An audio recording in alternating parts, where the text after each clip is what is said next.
Good. Good. Yeah. How was your weekend so far? Good. Yeah, we have a nice, wonderful 78, No, 80 degree weather. It's perfect. Fires are contained now, or Not contained, but at least not spreading in this direction. Yeah. that's good. Yeah. Good to hear. And it's been kind of foggy, muggy mornings and cool nights, so they are being that helps a lot, so to speak. So it's a gorgeous fall day here today. It's fantastic. Great. Yeah. Okay. Hey, old times. Good to see you. We just have some helicopters that are kind of chopping it up in the hills. Oh. Quenching the fires. Oh yeah. They're up there making sure it doesn't flare up closer to us. Well, that's good to hear. Oh yeah, California probably has more firefighting resources than Europe Yeah, combined, I think. absolutely. When it comes to this, they're crazy amount of planes and helicopters and stuff that can show up when it's needed. Game designers, the whole lot of us that we could use in making our games, creating our adventures, writing stuff for publishable content, whatever it may be. And there was really no end to what he envisioned this series to be. Like I hear, hello. The Canting Crew, the World Builder. Good to see you. 7 volumes in total. We had another 3 that were ready to go to print. Another 3 or 4 after that we were working on. So the series was really open-ended. We are bringing these back. That's what all right, man. Kickstarter is. We've got 7 books online ready to be Yeah. printed. We've got another 3 right after that we want to get it minimally out as we were working on them at the time. Those will be out definitely in PDF, depending on how. I promise something tonight. Maybe even more than that. I'm going to attempt to do. I've never done on a stream. Stretch goals and all that. Okay. I know that it's very what we're calling the Gary Gygax World Building Archives. not specific, but yeah, I'm going to attempt to do something. Whatever you need to do, whatever. Let me get ready to shut this down. Shut this sound down so the loudness doesn't go on this. There we go. Trollord Games. I got the sound. Join the fray. I'm getting good at doing it. I'm getting good at catching it. Okay, you should edit the video and tone down do it every time. Yeah. It's too much work. Yeah. Yeah, I don't know how to really go about changing sound quality and vid. It's theirs too. I'm gonna once they give me something new, I'm gonna move on. So Yeah. that Kickstarter happened a couple months ago. And hopefully they have a new Kickstarter soon. Yeah, they got a couple things rolling. So Yep.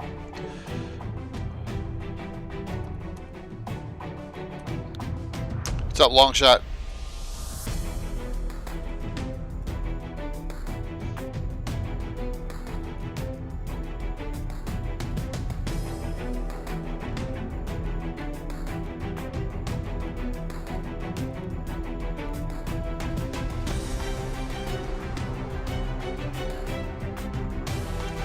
We got 650. I'll throw Jeremy's other one on for like 3-5 minutes just so I can get some other copy things done. Make sure I'm set here with.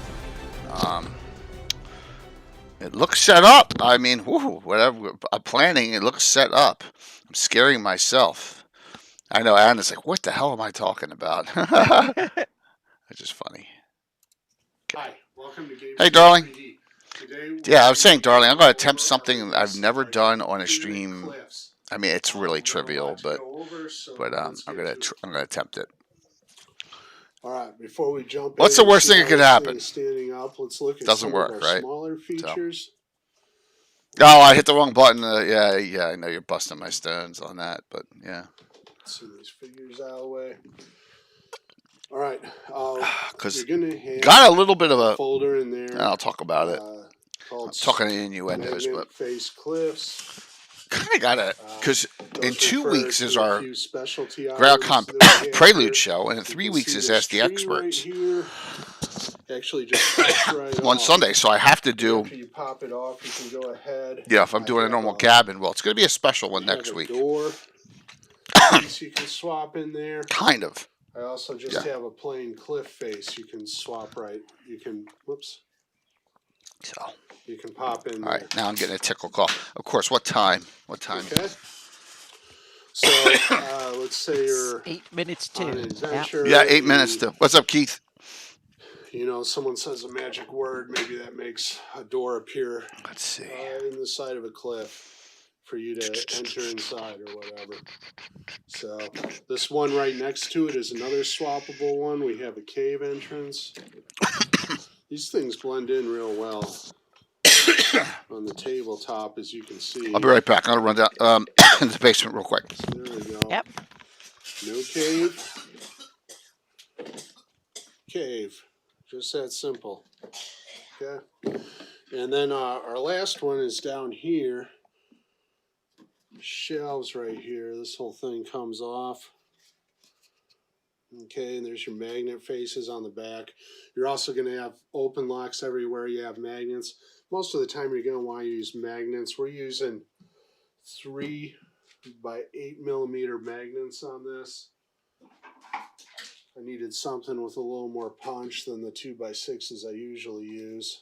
So you can see the open locks being useful in some cases. Mostly I think you'll want to use them on side-to-side connections potentially, because you will get into situations where the magnet polarity isn't set up correctly for what you want to do. And those open locks will override the magnets pushing away from each other. In terms of this base here, you can use any 1/4 inch material. I'm using hardboard here. You could use 1/4 inch cardboard, 1/4 inch foam core, some kind of plastic, plexiglass, anything you got available. You could even use 1/8 inch material and shim it up a little bit or double it up, whatever. So there's the hardboard I'm using. Okay, and these set right on top. I'll go ahead and move these out of the way so you can sort Got of that see if the the coughing keeps up. Yep. Yeah, I So got we something. That's all. Just wanted to make sure I had magnets something. And these are just the tops of the cliffs. All right. It Let's see sets what we got right here. in here. You do not need to cut precisely. You got a lot of overlap coverage. Gotcha, Steven. there. As you can see, What's up, Phantom? in most cases, most spots, you're looking at up to an inch of coverage. So, Phantom, you know, I'm 95% sure you're in for the joust. Number 1 on the wait list. take So care of it. I'll get with you soon. And then I haven't gotten with anyone yet, these so. things just pop right in there. First things first. These, While he's babbling, this let me one here is set an that earlier up. one. You can see I went a little deeper. There I we go. decided to change that. Got To that. the one I'm releasing you, so you don't have so much 3D print coverage going back. It doesn't really interfere if you're just doing a cliff face. Good. Glad to hear If that. you form these things into Yeah, keep it open, man.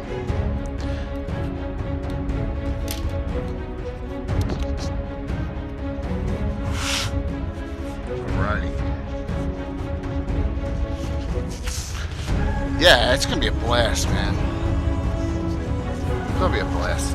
This year it's grudge match style, so I could be bad for some people, but I think it's gonna be funny. Because after the first round of seedings in the winner bracket and loser bracket, you'll be able to choose your next opponent.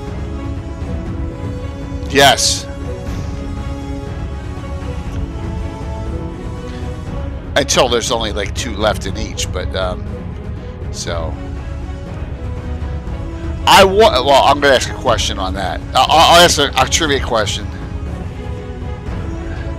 That's exactly right. Settle the scores. Absolutely. Lando, thanks. 30 months. 30 months. So, if y'all saw, man, Thursday night and both Thursday night and Saturday afternoon were awesome for the cheer bonus. It was unbelievable. So I really appreciate it. Thank you. What's up, Dale? Enhancing guilds and knighthoods tonight. I may go off on some tangents tonight, which is okay. So, what is a guild, really? You know, some organizations that are, I guess you could consider guilds.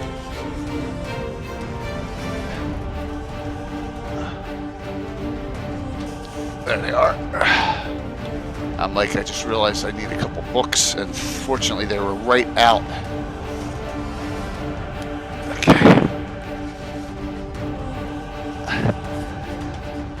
All right, 3 minutes till. Let's come live. But first things first, let me bring up the Virtual GreyHawk update on tabletop events so we can see where we are.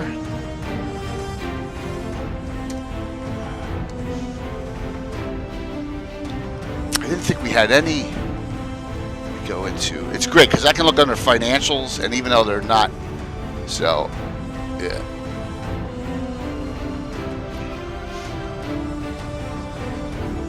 Okay, we had one badge today. Alex got one, and Tickled and that was it. So let me go to event schedule, and let's come live here. Hit the one. Whoop. Oh shit! I just relaunched. I got to be real careful here. I think I relaunched a second. Let me see. I guess it's gone. Looked like I relaunched something, but I don't think it did because there can only be two. Let me just check, make sure. Okay, looks good. I think they did something with Zoom and updated it so it's a little more stable. Like it's not freezing on my screen. Like I can move the Zoom screen around again, which I couldn't before. Once it popped up in the split, who knows? Who knows what the hell? Who knows what the hell they do? So what's up, Jeremy? Jeremy, you know you won yesterday, right? So hey, Greenleaf, here it is. There's your tile set is right there already with. Oh, I didn't want to show you the dress on camera. That was dumb, but it was only for a second. So yeah, so that's being sent out tomorrow, along with our classic D&D reprints tonight. It's Anna and me tonight. If Tim shows up, he shows up. Now his son's back to school. Sometimes he can't. So, but that's okay. How are you doing, Anna? Good. Oh, good. Yeah. That's great to hear. Weather's good, and the fire is at least reasonably far away, so we're good. That's even better. Even better to hear. Let's see. Let's see where we are on GREYHAWK Con. Oh Jesus, Jay, you dumbass! There's the first wrong button of the night. What's up, Michael? Duh. See, yeah, of course I had to. Weekend painting at Tony's. So you're doing slave labor there, Jeremy. I get it, man. Listening as you work. That's all right. That's fine. So tell her I said hi. And we got a game coming up after GreyHawk. All right, so let's see what we got here. Still, I'm not even going to look at I'm not going to look at seminars. I'm not even going to look at GreyHawk Reborn. They always get filled. So this one from Lomas, Retrieving the Dead. Lomas Lightfoot is a regular. In Real Astra, this has no signups. I'd love for to get us to try and get some signups for the Lomas's one game there. Next one, Deep Dwarven Delve. We got 2 signups. I'd love to get a couple more. Get him at least 3 or 4 players, and then I think we'd be good there. And so I know he's got 2 other ones in here. Here, Deep Dwarven Delve. This one's got 3, so that's good. Coming along, and there's one other deep in here within the darkness. That one's only got 1, so we need a little work to do there on those. All right, hey Chris, good to see you. Dungeon Land is almost sold out. That's great. Zavad only has 1 sign up for it. That needs a little bit more people in that, and that is who's running this? Bogart's running this. We should get him some people in that one. Oh shit! I went too far. Sorry. So it's coming along pretty well, though. A lot of stuff is sold out, but there's still some really good events left. I think this Fury of the Bitter Root Tribe. This is William Henry Dvorak's game. Only has 1 sign up. I'm at a loss. Yeah. It's Will, guys and gals, and he's got 1 sign up. It could be because of the time, I guess. But like Saturday at 6. Oh, it starts right at the joust time. Ah, there we go. Well, that could be it. Yeah. And there's a lot of events on Saturday night, so yeah, that's crazy. But Ghost Tower of Inverness here, and this one was this is live streamed on Sunday. So that is Garner just put that in from Catgood Gaming a couple days ago as he was running behind. So that is a live stream game Sunday at noon. So there's only one sign up so far. I'm assuming he'll be able to fill it, but I'd love to see some more open sign ups. All right. So there is some, and Zeef has 4 out of 6. At least Indicarus has enough, I think, to go. But he can use 1 or 2 more here too. So, yeah. Sign up. Oh yeah, you gotta know your limits. Don't overdo it, and then burn yourself out. And then I've seen people do that, and then they have to cancel because they're zonked out. So, Mhm. yep. I understand that, and for some bizarre, I appreciate you doing that. It is you still at 2, yeah.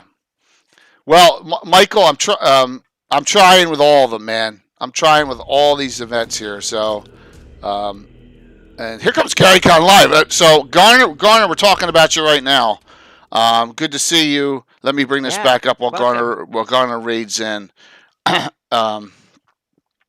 Now, if I can find the shout outs here. Here we go. There's Garner, and there is GaryCon Live shout outs. So if we look here, Garner's event is in under, and we'll go to this larger. So there are signups for his game live streamed. Thank you very much for the raid. Really appreciate it, man.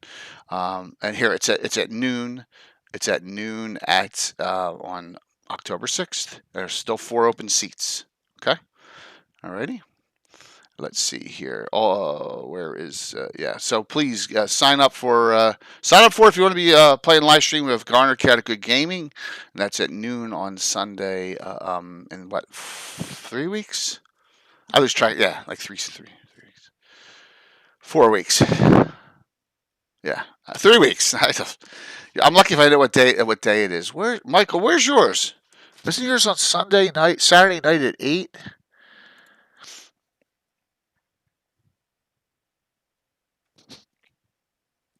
That's not it. My mind is off here. Vexing Hexter. It's not Vex. Who's this Vexing Hexter again? Oh, Bleak Seasons game. That's a live stream. Someone dropped. There's an open seat for that. Someone must have just dropped on that one. I could have sworn yours was like at 8:00 p.m. Saturday. Yeah. So Valmoko needs signups as well. He's got 2. Yeah, so he needs some signups as well for that one. He has 4 open seats, so try and get him filled there as well. You just got one of those Garner. Good. Awesome. Very, very cool. So we're doing it.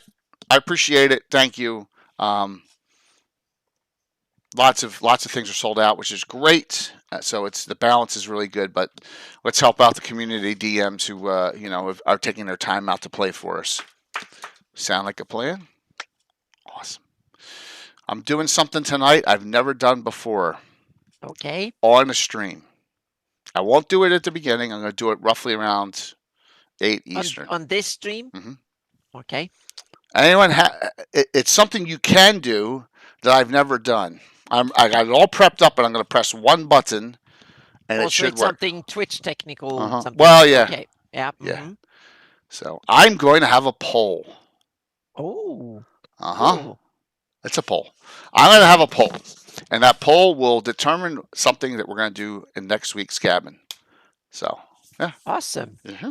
That will be very interesting to see if it works. Yep. Mm-hmm. Yeah, I hope it works. If not, we're going to have to do it by name. It'll be annoying. But for this one, yeah. So, all right. Tonight, we're going to talk about guilds and knighthoods and enhancing them in your game. So, I guess there's a lot of this. It depends on your play style. For me, I love doing organization. It's not, and these are specific orgs, but we can go into some other ones. But organizational things are the mainstay of what I've been doing. Order of Ulick, the guilds in Altamira, which a lot of that I learned from in GREYHAWK, how to do it, and it's one thing to be part of a mercenary group. It's another thing to be part of an organization with a different agenda. And I think that's a cool thing about GREYHAWK is that a lot of them are built up. Is there one like the Harpers? I don't know. But there's the Seekers and the Silent Ones of their organizations. But then there's really a ton of different base guilds you can like in GREYHAWK, and we'll go through some of them that you could just run with. I've had a lot of fun doing that. I'll give you some examples. So Anna, with you in the Shield Lands, you got your Mhm. Knights of the Holy Shielding, so you can do a lot of intrigue there, and maybe have a couple other things in certain other within that area as well. There's got to be other organizations and guilds. What are your Yeah, thoughts? definitely. And it's these are kind of two types of factions that are really cool, and they are in that sense that they can, I would say they are very important where they belong, so to speak. So meaning the guilds make up a city, the knighthoods are something you want to interact Good with, chat. or Think on our the other side, they also make excellent opponents, so to speak. So it's to me, it's part of this how you organize your campaign around it. They can be major villains, or they can be the foundation for the party and for the whole campaign, meaning go out and save the knighthood, or earn a knighthood, or save the order, and also they have you can use them in a lot of cool subtle ways that we can get deep into later on, so to speak, in the show, because they can, a lot of things can come with them that you don't normally realize, so to speak. And that's something I think we should go into, because even if they are both knighthoods, two knightshood can be very, very different, Oh yeah, and they can play a lot of different roles and stuff. So that's why I think we need to take absolutely. the discussion down in these 2 hours. So yeah. That's funny, Dale. So yeah, Dale's like, there's no goody goody for goodness sake group, and in Greyhawk, let's leave it like that. I'm like, yeah, what's about the Order of Ulick? You had to be Yeah. good aligned to be in it, so Mhm. but that's okay. Every organization has their rotten eggs, right? Maya and myself have had. There's been some fallen members of that order, and it just happens, right? It's no one's fault, of course. So let's go back to this original folio. 1980, and at the very end of the folio, page 28. I went too far. Wait, it looks like it went in reverse. Wait a minute, that's 26, 27. Oh, wow, there it's upside down. That's weird. That's bizarre. All right, here is your spot that orders a knighthood that originally show up in Greyhawk, and this is in 1980, right? At the very very beginning of time. Well, now I know the white box had some Greyhawk stuff, but this is really the first thing I was experienced to, being 13, 12 or 13 when this came out. So yeah, so it says there are numerous forms of knighthood in the Flannis. Types bestowed by sovereign rulers, those granted by greater and lesser nobles, those conferred by principal clerics of certain states. These various degrees are not held in equal regard. So some states do not confer knighthood at all. Thus, for example, the knight protectors of the Great Kingdom are exceedingly formidable, while those of Medigia are looked upon with near contempt. It is well known that these titles are offered for sale. These various forms of knighthood are not true orders, however, but these are. So these are the only ones I knew of for how long? Ever. Right until I said, I'm going to form my own. So you have the Knights of the Holy Shielding, and it's under the Shield Lands. Knights of the Watch, which I thought was, wow, that's cool. It's so grand. They're from the Bristol, Grand March, Geoff, and Keeland, and they're to protect from incursions of the Paynims. I realized it was the Paynims and our Westerlings. I guess I just didn't say Backloonish, but I thought it was. I didn't even read that part. I always thought it was more to protect from giants in the mountains. So yeah, near monastic order, very strictly disciplined. To be 5,000 and be monastic is a real feat. That's a huge number to have to be a monastic type order. Well, realize the Knights Templars were over 100,000. But were they monastic? I never heard that they were. They were warrior monks. That was their defining feature, was that they were monastic. You had to be poor, and you had to be basically a monk. You have to live poor, and so on and so forth. So that I, was I saw that. Kingdom of Heaven, and there were none of those guys were poor. Oh yeah, but I mean the historic, not Okay. the Hollywood movies, but the historic, the defined. I'm sure there were a lot of stuff. But what they were renowned for was True, Sam. that they were poor, and they were warrior monks, so to speak. They were there, Okay. and it was their devotion and also their loyalty, and they couldn't show fear. So they Okay. because they wanted to die, basically. They wanted to die in battle so they could come to God. That was the idea. So that was the glorious way to go. So a short, glorious life was what Paladin. And this is something you can leverage, I think, in a fantasy setting even more when you have magic and more powerful gods that are directly involved in the story. You have healing magic, resurrection, and all sorts of cool stuff. So you can kind of take this to the next level and beyond, both in a good and a bad sense, so to speak. The evil ones could enforce loyalty, or you would suffer the utmost consequences, and the good ones, they can offer the the best healthcare in the setting, and stuff like that. If you're loyal and fight with us, you're not going to suffer, but then you can gloriously die, and you be elevated up into the celestials or whatever. So Okay. you can kind of prove it too. So there's a lot of cool stuff you can do with this thematically, and even mechanically. You can develop spells and stuff like that to Oh support yeah. this. Yeah. So the Knights of the Watch I always thought was more loose because I'm like, how the heck is fight? How I'm not thinking about Templars at this point, or Yeah. a real world, but No, I'm no, thinking that was all the just different countries across in 5,000. It's got to be a loosely knit organization, but it says here, and monastic. yeah, but it's interesting because you can take a lot of these, and they usually have a lifespan, just like a lot of, meaning they start out humble, and they organize and so on, and then they have like a phase where they're popular, they recruit, they're good at doing it, and then a lot of organizations have that phase when they are zealots, so to speak, and it really works. And then after that, there are some that are more demand more than you could possibly do, and you start having deviations, corruption sets in, you have a bad leader, and so on and so forth. So you can have, just like countries, they can go from humble beginnings through the imperial phase, and then fade out in corruption and and Right. malice or whatever. So and knighthood can be the same way, because they probably formed either because there is a need for them. Meaning giants invade everywhere, or the Baklunish is the big enemy, so we need to organize more effectively. That's one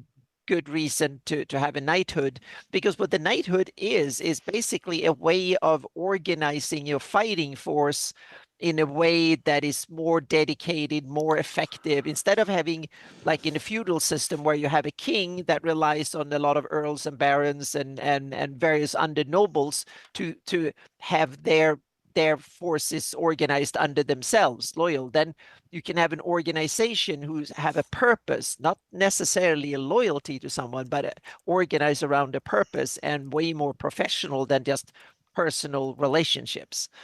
And that's the other thing, is that are knighthoods, who are they loyal to? Or are they loyal to no one? Or are they loyal to a Wow. king or a god, or a land itself, or something? So yeah. Well, yeah, absolutely. It's a good point. Yeah. Um, and yeah, so Sam and I are going back and forth on Yeah. yeah, because my thoughts are when I heard all the Geoff living GREYHAWK stuff with there's Yeah. Knights of the Watch, and there's a sub one. There's Yeah. that They're subgroup which is like, oh my god, they're a little crazy. I forget what the names of those were. Oh, those the hands of light is one of them. Yeah, but there's another one, a dark Oh one. yeah, there's several. Yeah, No, there's a that's yeah. There's probably several offshoots, and that is also realistic. Like yep. any church or order, there are some who are even more devoted. Some of them are devoted to a certain different things, but they are still in the general. They kind of they divide and become different, and over time they can become enemies, and like the Knight Protectors and the Knight of Hextorians. They were both part of defending the Great Yeah. Kingdom, or the Empire of Erdi, or the Kingdom of Erdi, depending on where in the history. And then eventually they turned out to be enemies. So when I saw this, and I get down to the heart, and I love the way it was branched out based on three different political organizations. You know, Mhm. Furendi its own, Valuna its own, Inferno is the most. Valuna has, the second most, and then the High Forest into the Vestvi only has about 2 dozen, 24, 25. I thought Yeah. that was cool, and I was thinking to myself, well, it doesn't, me being a kid, it doesn't say that I can't form my own, right? No, I think that's what you're supposed to. I mean, Yeah, it's a big yeah, world, and yeah, so yeah, we definitely should form our right. own. And so off of that, I created a knighthood that's based on character adventurers. Hmm. Because it's not it's really, it's so. How did I get that on my sheet? It's not a military organization, but it does have troops and all. But it's based on adventurers going out for a common cause missions. You know, it's kind of because you got all classes in there. What the heck is a freaking druid? No, not a druid. Druids or neutral at the time. But let me get a neutral good thief or a multi-class fighter mage thief. Right? They're not like going out. All right, we're sending out 500 troops and we're going to invade the Pomars. First of all, I'm not running those kind of. Well, here and there we did large combat skill, but that's not what it was about. It was still about adventuring. So it was more of a common cause group to thwart evil forces and groups because evil was making advances into Greyhawk, into areas of Greyhawk. I think that was what I was looking for. Yeah. So Sam is saying a lot here. Hmm. Yeah, That's awesome. yeah, yeah.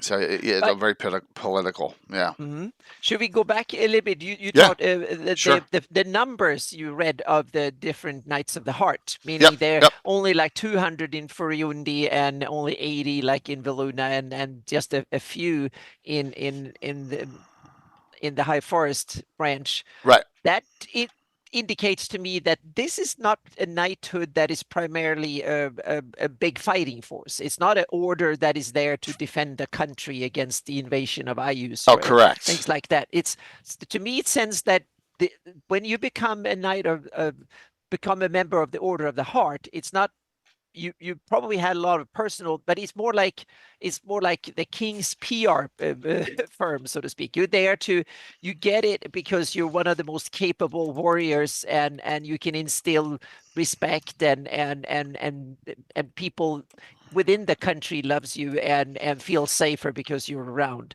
and the enemy will fear you. So it's a way of for the king or whoever assigns them the role of a knight of the heart to signal to say this individual is very, very special and you get respect from that title. And in a way, a lot of knights in the real world function the same way, meaning it's like if you send out 100 men, that's something. But if they are accompanied by 2 knights of a certain caliber, that means that everybody would take them way more Right. seriously.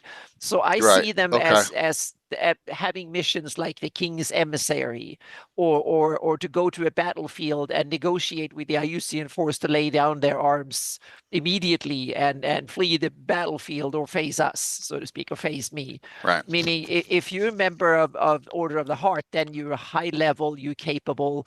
If you can't meet 50 opponents and survive, you have to have done some amazing feat like that in order to become a Knight of the Heart, meaning it should be someone who instills fear in the enemy and trust and praise in the own side, so to speak. It's someone, I would see it a bit like a political sainthood. It's something that you become. You Interesting. have to prove in yourself, and then you become someone Belvor can use politically, For militarily, and Furiandi. so on. For Yeah. Furiandi, you're talking about.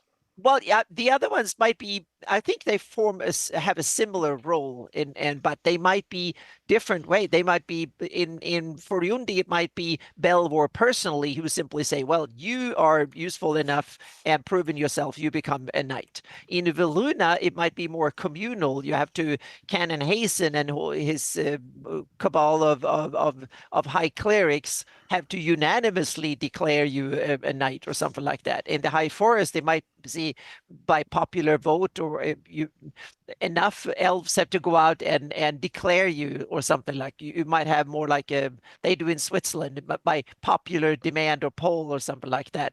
People go to the square in a certain day of the year or something like that. They have a joust or something, and then if you're deemed popular enough, or by the popular demand, or popular vote, or something like that. So you can have different, and I think that should be kind of different. Meaning, if you're a knight of Forundi, of a heart of Forundi, you're the king's man. And in Knights of Illuna, you are the Canon Hasten and the Rout Church, their representative in some Okay. sense. And Knight of the High Forest, they might simply be, they are the protectors of the realms. Yeah, I think they're more like almost like Yeah. I hate going to this with Yeah. Middle Earth, but they appear to be like the Rangers of the North almost. Exactly. Meaning these are just Yeah. examples. You can go Yeah. differently, but these are Right. examples of how you can treat these things. You can give them slightly different rules. Some of them are just honorary. You might only, you get it because you served well. It's not that you're expected to go out and actually kill things in battle. It was something you get from having done that. Then you get it as an honorary thing, like we do today, meaning in England and France and many other, I don't know about France, but England and other countries who still have royalty, like in Sweden too.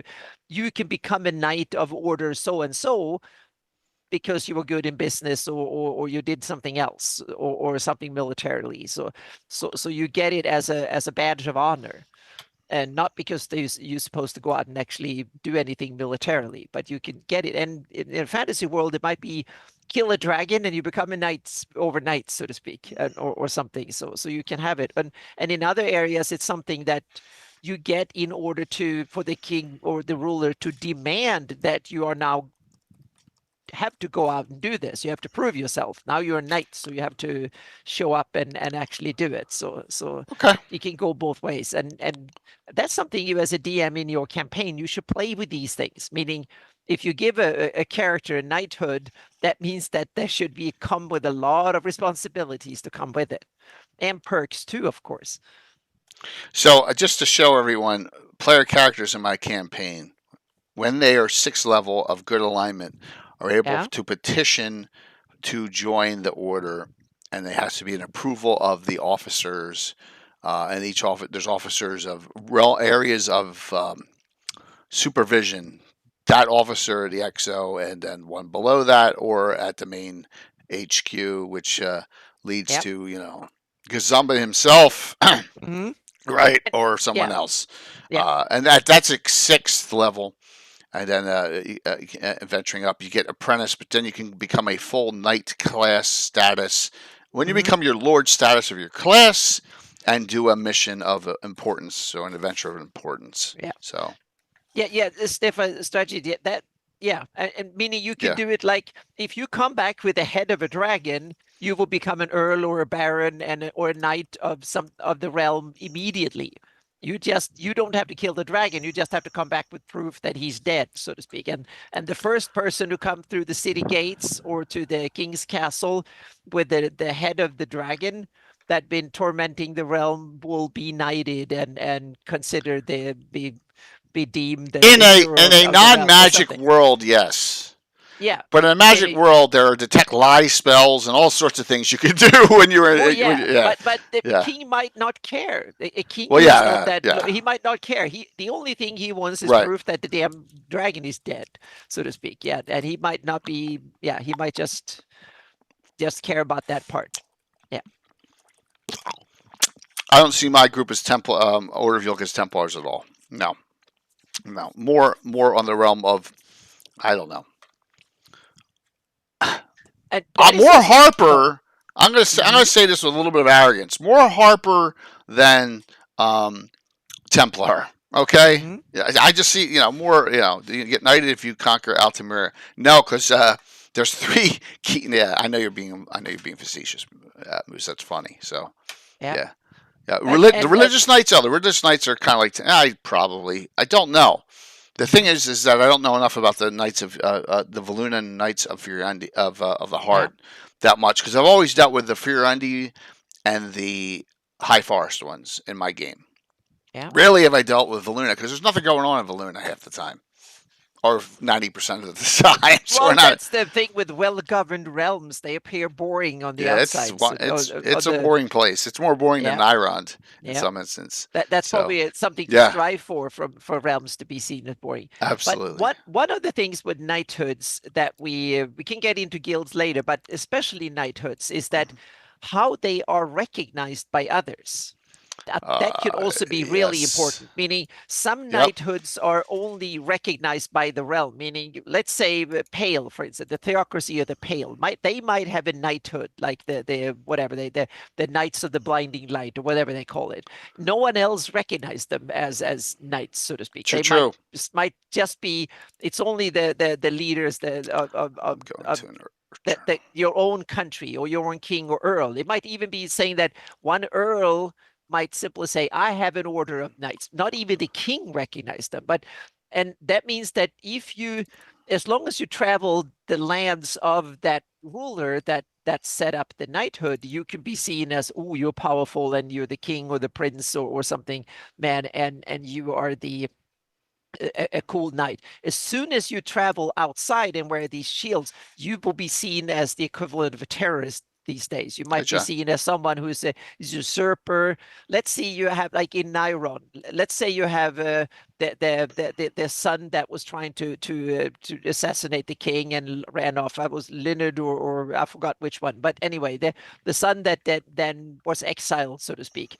He set up a set of knights to retake Nairon. They might be recognized in lots of realms, but in Nairon and its allies, if you wear those colors, you will be hunted. You're hunted as a criminal and stuff. So so Oh wow. so it might be that, yeah, when you become a knight, that means that you get automatically a bunch of allies and friends, places you can stay for free, etc. You get equipment support, but you also comes with a whole set of enemies built in. As soon as you become a knight of that order, that means that a lot of others want to hunt you down and kill you because you become an enemy of them. So you take on a role that might have been around for hundreds of years, and the order might have a lot of enemies that you don't even aware of, and also friends that you're not even aware of. And that is one of the Warped. fun part from a campaign perspective, is that you can have a lot of these hidden allies and enemies of an order, and then you can get the players tangled up, characters get tangled up in this, and there's all sorts of surprises, positive and negative, in the membership that it comes with, and a lot of responsibilities that comes with this as well. That was not explicitly, it was not it's not a hiring contract that says that you need to do these things. There might be a whole bunch of other stuff you need to do too that no one tells you about. So that makes a lot of sense. It does. Once again, Mm-hmm. my founding of the Order of Yola came when I was 12 to 13 years old. So it wasn't Oh, like yeah. I knew way much of what I was doing. Yeah, how much has it developed in your thinking over the years? So, Maybe it's just a name. Yeah. Mm-hmm. do we all remember this?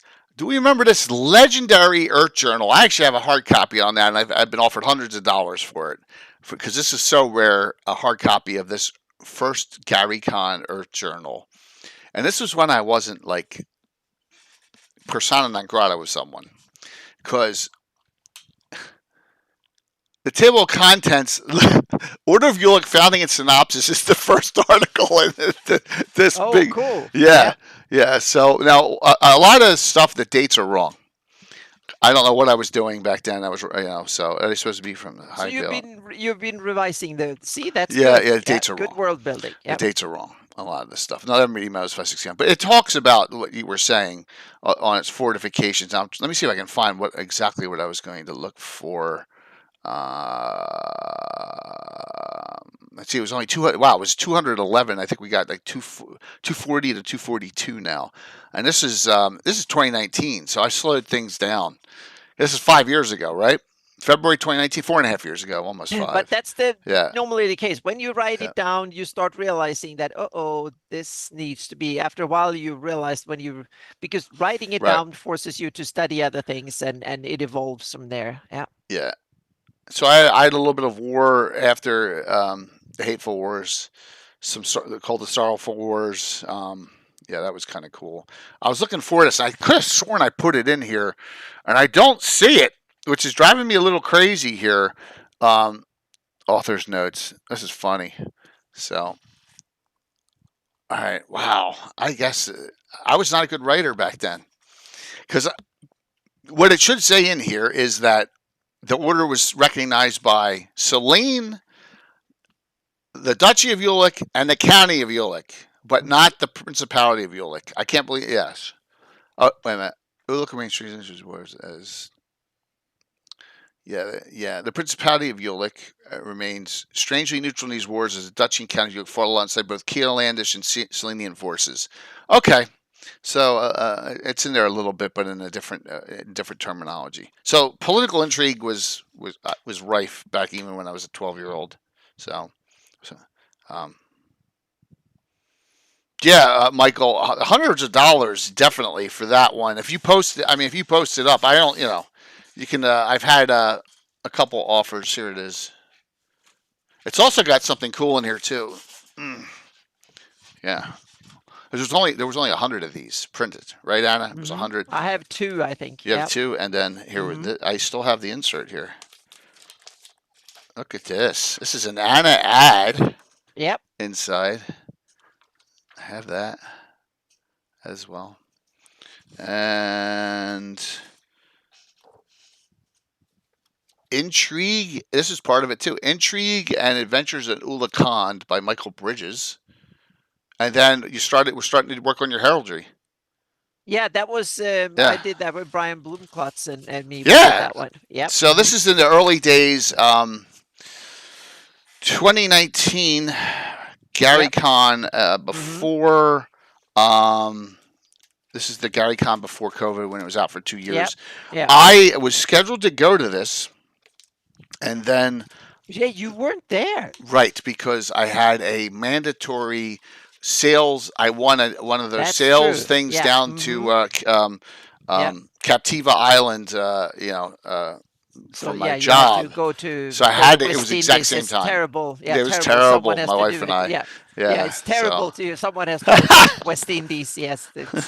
Yeah. Yo. So just note. If you see a hole, and I know Michael has one for Nyrun too, right? Valmoku. If you see a hole, then you can fill it pretty easily with your own knighthood. And then look at this. Will did an article in here. This is like old. This is old now, which is really scary when you think about it. Yeah. And then I had this. So I did. Kind of like events in the Eastern Flannis one that Kuntz and Gary used to do. This is my current update in the Shieldlands. Update. So this is completely off the rails from you, Anna. But the stuff you've done on my map is a lot of this, right? With the well, some of it has gone over to my that's true. So that's true. Yep. Like Walrus Crossing. I will probably do I'm going to read it again because that might be more cool stuff. I want. And there's some neat things here. So there are going back. I'm streaming now, and when this comes out for less than a year. And all these ideas are there, and I'm trying to get this out to everyone to say, hey, this is, and my viewer average right now when this comes out is like maybe 20, 25. So I'm just putting it out there that if you guys, you got to understand that everyone could do this.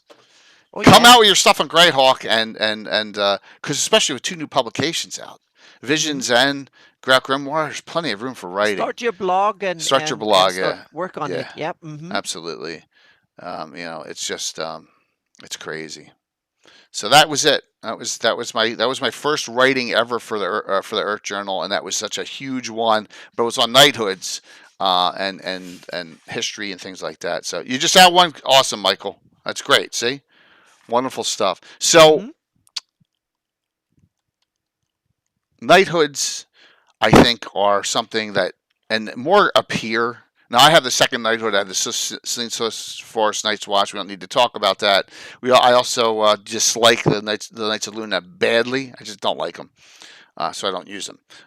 But there's other possibilities for knighthoods that can pop up. One of them occurs in 3rd edition, and this is where I want to pounce in on enhancing So, how many of you have the Dragonlance hardback book, which is really good? Mm-hmm. Right? It is a good book. Right? And I have a reason behind this. So don't yell at me for showing something that. Okay. So it is solid work, absolutely. Okay.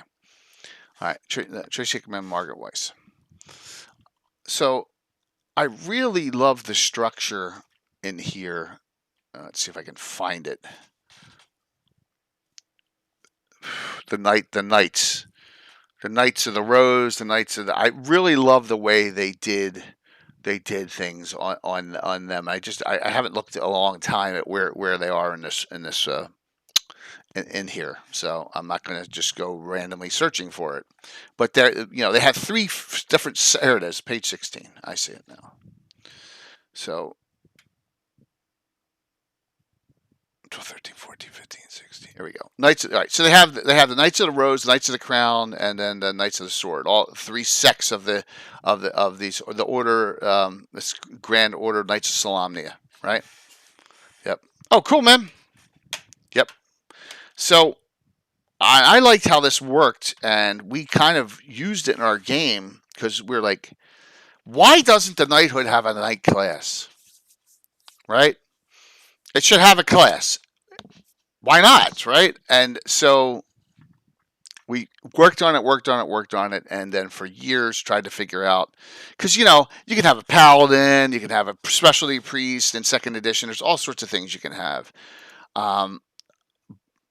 And then let me see if I can find this. I don't know if this is on my machine or not, but I'm looking for a Knight of the Chase. And I don't know. I may have to find where the article is on that, and that's probably the only way I'm going to get to it. I'll just show it in my book.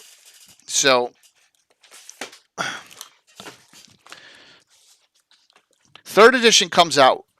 Now this is. So first and second edition, we're messing around with offshoots of these Knights of Solamnia to make a Knight of Ulick, but we're using that, and it just isn't working right. It doesn't feel right.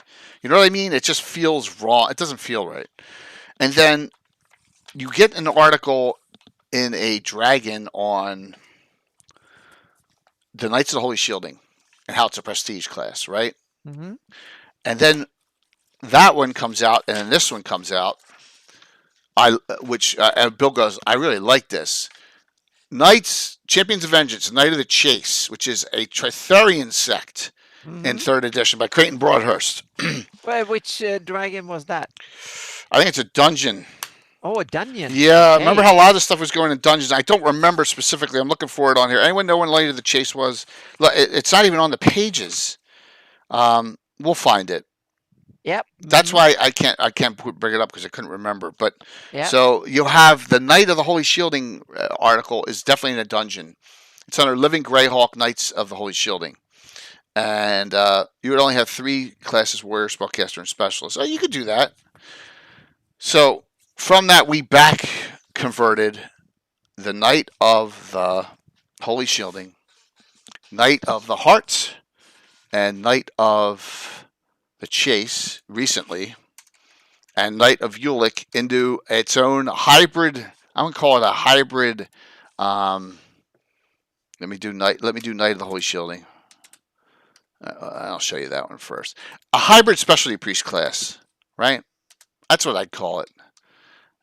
Because I don't do prestige classes, so it's another. Here you go. Okay. I'll bring this up. It's Dragon 297. Oh, it is in Dragon. Okay. All Yep. right. Well, let me bring that up then. Yep. I know I have it. So I'm thinking to myself, why aren't there like super specialists of knighthoods? Thank you very much. Really appreciate that. And we'll go to Dragon 297 here and just show you it real quick. So, and this was only added a few years ago. Bill has in his the Narwhal Headhunters, he has a Knight of the Chase classed character. And now he's a Narwhal Headhunter, but he's a member of that order too. He's Dragon, right? There it is. Okay, I see it. Mm-hmm. Yep. Okay. Dragon Oh, look at that. Knight. I must have looked at it recently on there because it came right up. Okay, here we go. All right. And what the really sad thing is that Tritherian kind of disappears in later editions, right? And it's just really strange. But yep.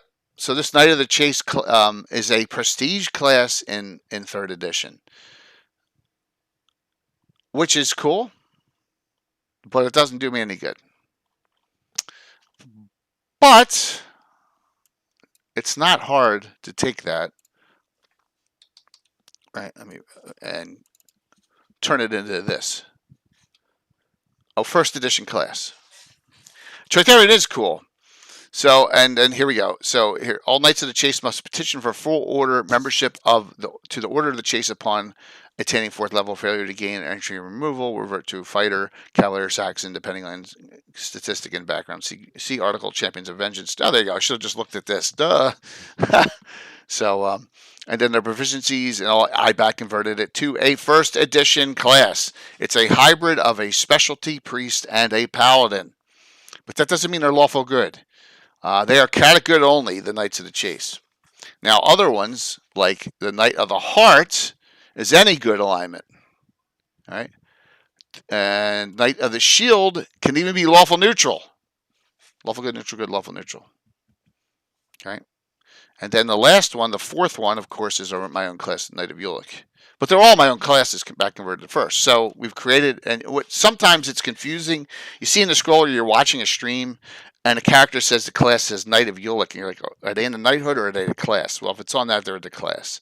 So we've created an actual knight class for each knighthood. Does that make sense? I mean, it's a little confusing, but it's a playable class. They are a hybrid of a priest and a paladin, and they have a spell table. And then, depending on the class, knights may use specialty priest list of an approved good alignment GREYHAWK deity, including Uko Ilmater if they're a worshiper. Others use the standard cleric list. So if we go here, we go to Chase, they must use Tritherian. They must worship Tritherian and have access to the specialty priest spell of that list. There you go. Simple. And then if we go to Knights of the, let me see, if we go into Knights of the Shielding, it's specific. Heronius or Ilmater. They're the two. So, and then you do get special abilities here as you go up. And the table is awful.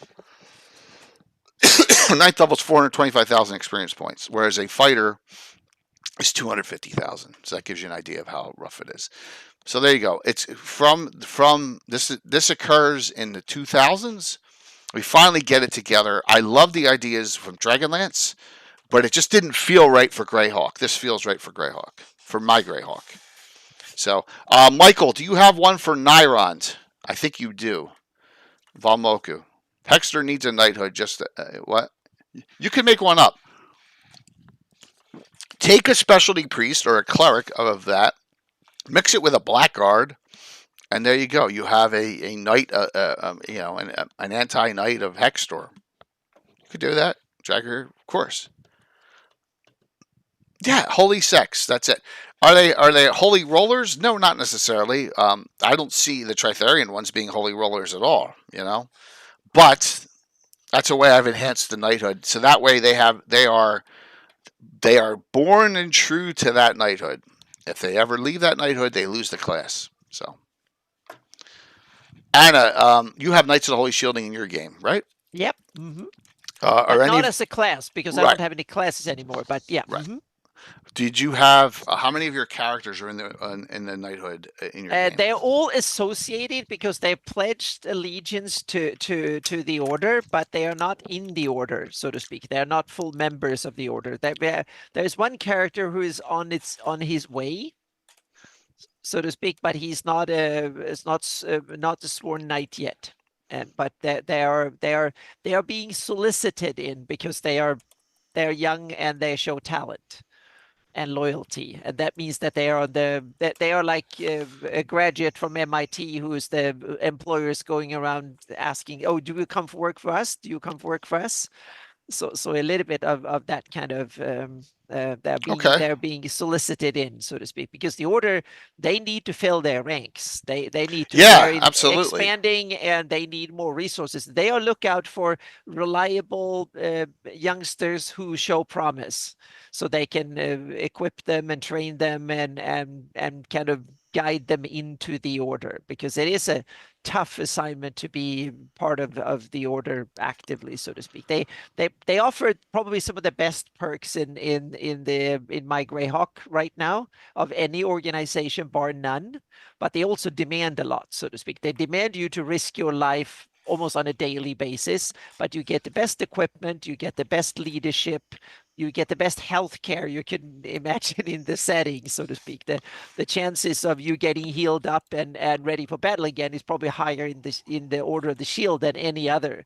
But the chances of you be laying there dying on the battlefield is probably higher than almost any other order too. Yeah, So I'd say so. yeah, Yeah. one comes with the other. But and so that is also means that Yeah. one of the reasons they dare to be so brave on the battlefield is that they know that healing and help is usually just around the corner or just behind you. So it is, if you want to go into battle right now, to be a member of the order is some of the best ever, so to speak. So they, in my Hawk, they now recruit a lot of youngsters who want to have an adventure and want to be someone, so to speak. They come from other realms to go there because Hmm. they will be receive top-notch equipment and good training and good leadership and even a little bit of pay, not much, but at least a little bit of pocket money, so to speak, to have fun with in between battles.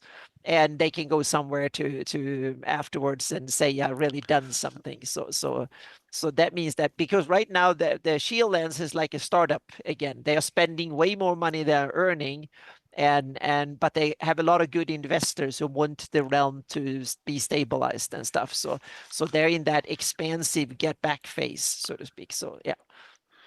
So as an example of that in my campaign with characters, I Mm-hmm. can just go back to Thursday night, and on during Thursday night's adventure, I'll just bring up the banner for it, and that'll be enough. Yeah. So, 106, While you're looking, I can say that yep. this is my Shield and Order of the Shield right now. If you go back 10 years, the Hmm. Order of the Shield were devastated. They had corruption issues, they had loyalty issues, and so on and so forth. Like Katarina brought in, she came in and she took over and she changed things. And she's had 10 years to kick out the assholes and bring order and loyalty and stuff like that. And she's taken a lot of her personal wealth to make sure that happens. And so she was now a turnaround success, so to speak. And we don't differ that much. It was a chaotic mess early on in my campaign when I Mm-hmm. started streaming, but I have an Yeah. oligarchy of 3 characters. One of them's Mm-hmm. Katarina, Yeah. and then another's Valderessa Sharn, who did never died and from the ashes, and then Mm-hmm. Marco's character, David Gradavis, the second. So notice that this is Knights of Ulick and that's an adventure group name. So when I say this, it's an Order of Ulick adventure. Normally, it could be an adventure of a certain adventure group, but I say you have this option. I want a character of this level when they decide up to this level, and they must be a member of the order. And then that's when they start picking them.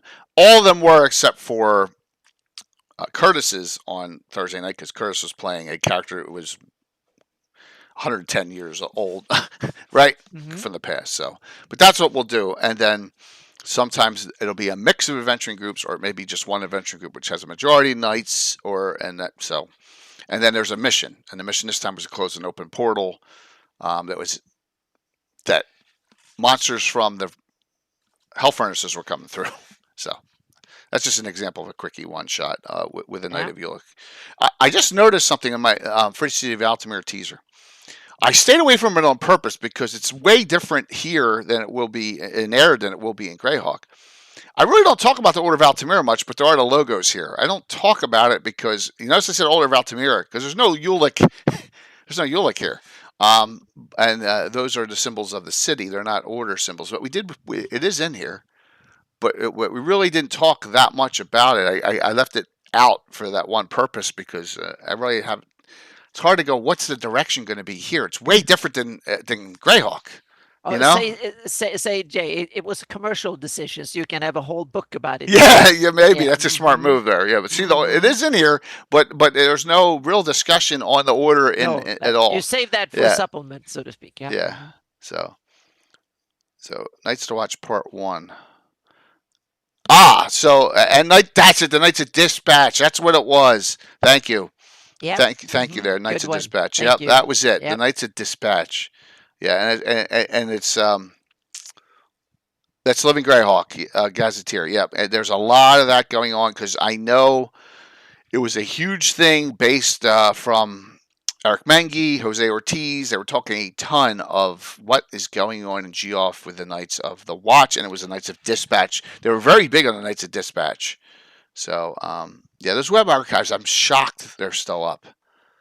Especially if they're WotC doing. I'm just shocked that they still. It's webarchive.org. It's Oh, it's not their site. Okay. No, it's not. It's one of these Okay. Wayback Machine things. Yeah. Yeah. Yeah, that's it. Knights to Watch and Knights of Dispatch. Yeah, I appreciate that there, Mac. Thank you. There was some pretty cool data there. Mm-hmm. Yep, it's sluggish. That's all right, man. It's all good. So, take a knighthood. It could be small too. Say you're doing an adventuring in. I'll just pick a place. ID. Right. Mm-hmm. There's no knighthood over there. Why couldn't there be a Knighthood of the Iron League? Oh yeah, you could definitely have it, and they can be. Hey, Bill. They can be, instead of saying heroes of Iron League, you can say Knights of Iron League. Right. Exactly. It might be that way. So, and there's another form of sinister way you can have a knighthood, especially on the evil side. But you can have it on the good side too. But you can have it on the evil side. There is no real organization. See it more like an idea, like a lot of terrorist movements and stuff. If you want to cause mayhem, you can grab this symbol and just, it's like a franchise. And you can use it. You can call yourself, we are Knights of Incobulus, and Incobulus might simply say that use my sign as long as you go out and cause mayhem and despair and slaughter or whatever, then you can use it. So you can see it more like an ideology, like a franchise. Any warmongering, whatever, something in whatever little corner of the world can use that symbol in order to instill more fear and so on and so forth. Yeah, and there is no and the player characters and everybody might believe that there is like a huge organization of Incobulus knights swarming all over the Flanese, but in fact they're just little thugs here and there who are just being enticed to use his kind of symbol and invoke his name, and might even give some spells and stuff. So you can use it more like it's a way to boost your credentials by using that. And a lot of political movements in the real world functions basically the same way. So so you can have that. Ideology. You can see. Yeah, you can, exactly. And that means that they're really hard to uproot and get rid of, because one doesn't know about the other one. So it doesn't matter there's no leaders to be found, so to speak. They're just a bunch of ideas that a lot of people with nefarious intentions pick up these ideas and just carry on. And I can see that you can have the Horn Society might be an organization like this. That doesn't really have any leaders. You can have, or they can have an organization they call the Horned Knights that don't really exist, but are just there to scare people with. And not only little kids, they might scare kings even, and rulers and stuff with them. So and all that might be, you can say, what if you have some nefarious evil necromancers or illusionists sent out by Molag to cause mayhem and murder a few people and appear and show illusions, and all of a sudden you have the Horned Knights, so the horned ones become a phenomena and everybody's talking about them and stuff. So, and also meaning, think about, especially now in election terms, how much misinformation, rumors, scaremongering and stuff going on in this day and age, where you can go and find almost any fact instantly. Imagine in a fantasy world where most people have never traveled more than 5 miles away from home, and you can literally make illusions of everything. People could be scared to death of their own shadow if you make them. So there is a lot of cool things you could do in a fantasy campaign to build on these themes, so to speak, and create fun stuff. And it can be a game of mirrors where there are real enemies, but there are also a lot of non-real ones that can appear even more real. I'll give you an exact example of something you just hit on. Yeah, During the plague, the scourges. yeah, mm-hmm. Yeah, They would they go yeah, around whipping yeah, themselves, mm-hmm. Oh coming to a yeah, town, and yeah, yeah. and that was And just you have the witch, the scare of witches, the yeah, epidemic yeah, of witches that went yeah. through Europe in the 1600s, and people were killed en masse because people thought, oh, the scare of witches, they transform people into other things, and they're the sign of the devil and whatnot, so to speak. You can have all sorts of things, and just hinting at incobulus or erythnal or neural or something might people will go out to find these perpetrators and Yeah. cause all sorts of stuff. You can in a fantasy world should be ripe with cool stuff like this that could be good campaign material, and to be the player character's job to go out and find this thing, what's behind it. The king might know that it's only disinformation, but the whole population thinks it's real, and then the king is convinced that it's just troublemongers, is nothing but go out and fix it. And then halfway through, the player characters can find evidence both for it being a real big thing or just a conspiracy, and you don't know until the bitter end of the campaign if it's actually real or imagined foes you're actually fighting. And so you can play with cool things like this. Is it just three villains, minor villains with Lucians and a few others, or is it like an incobulous major Right, whole cult you're organization. fighting? Yeah, Yeah, yeah. yeah. You can play with cool things like this. That could be fun. So yeah, Yeah, the world of misinformation in the yeah, fantasy setting could be really mm-hmm. interesting to go down Yeah, that. I like the with my knighthoods. I like my knighthoods not to be completely black and white. Like there's areas of gray. oh yeah, My Knights of the Holy Shielding, as Bill who's on will tell you, they got some really bad apples, mm-hmm. right? They got some that have political agendas over restoring the shield lands, right? And that is more of Yeah, taking power first because they know mm-hmm. better, Yeah. right? So, yeah. An example of that would be Dimri, that part of Bandit Kingdoms. You can see them as true neutral. They don't care about morals at all. It's about keeping the realm and the integrity of the realm. Whoever you are, you might be good or bad. We don't care as long as you're here and you don't belong here. You're supposed to be dead by our standards, so to speak. So you can have them. The pale might be another one. They might nominally be good or bad depending on you see it, but their whole purpose is to uphold the power of the church at all costs for the benefit of the population, at least in their opinion. And whether you as a population like that or not depends on if you're on their side or not, so to speak. Yeah. So you can have them. The only thing they care about is to preserve the church or preserve the integrity of the land or preserve a forest or preserve the king and his lineage should be in power of the land or something like that. So if you join that and accept that, you will be treated well. You might not even have to be loyal as long as you declare as a neighbor or someone else saying that we accept that.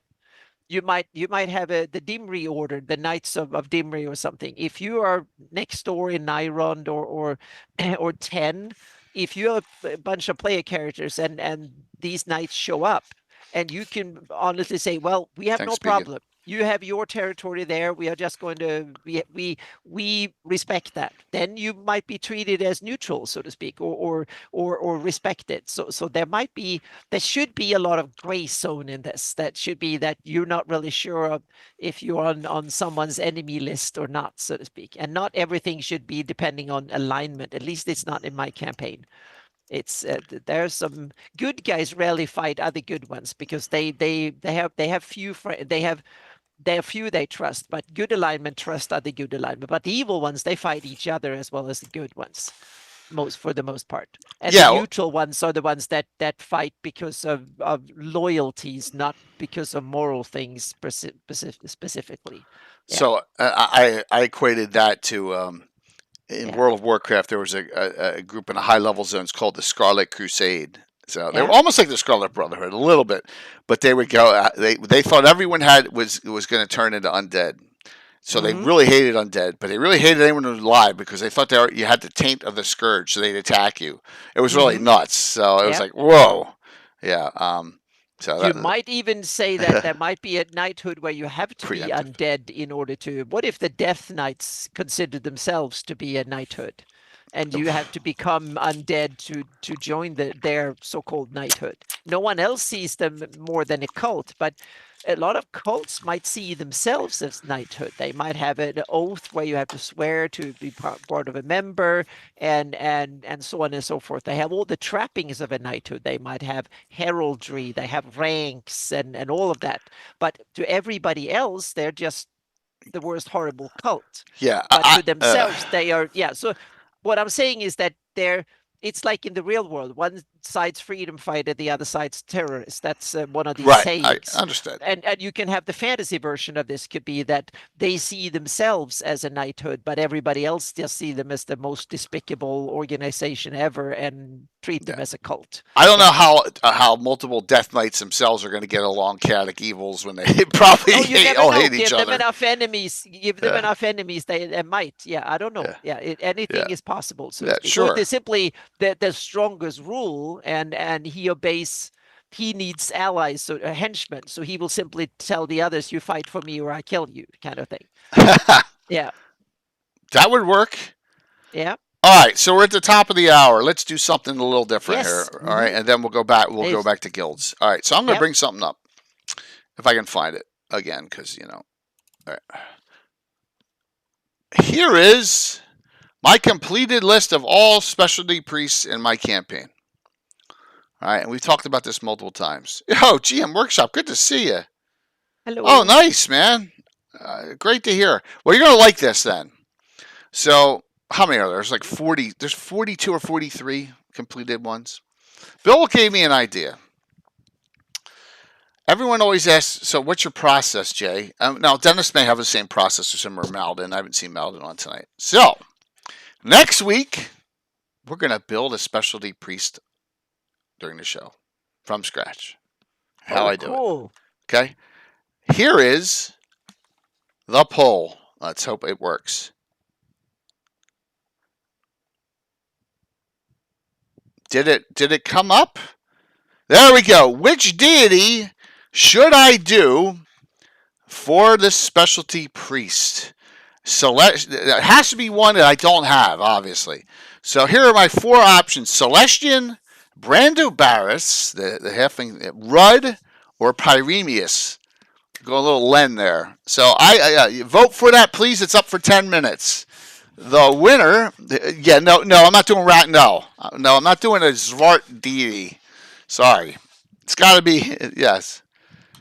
So there you go. You can yell all you want, Sam. It ain't happening. It's got to be something I'm going to use.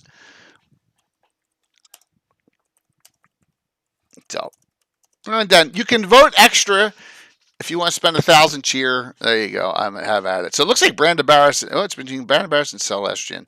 So, yep. And here, as you can see, the current list has almost a lot, but I'm really. How many halflings do I have? One or none? I thought I had one. That's only you Ulak can be halfling a little bit too. Maybe that's why we don't have many halfling ones. So yeah, man, it's great to hear. So we'll let that run and see who wins. Yeah, Bakub is. I have Bakub in here. In fact, the Ever Mysterious Tim has a Bakub specialty priest. Oh, Bakub is interesting. Yeah. Yeah. Mm-hmm. John, Pete and John, the John. Yeah, we're going to talk about Pete and John shortly. Believe it or not. Yep. Yes. He's a dual class. He started out as a necromancer, and then he dual classed a priest of Bakub. So what a weird mix that is.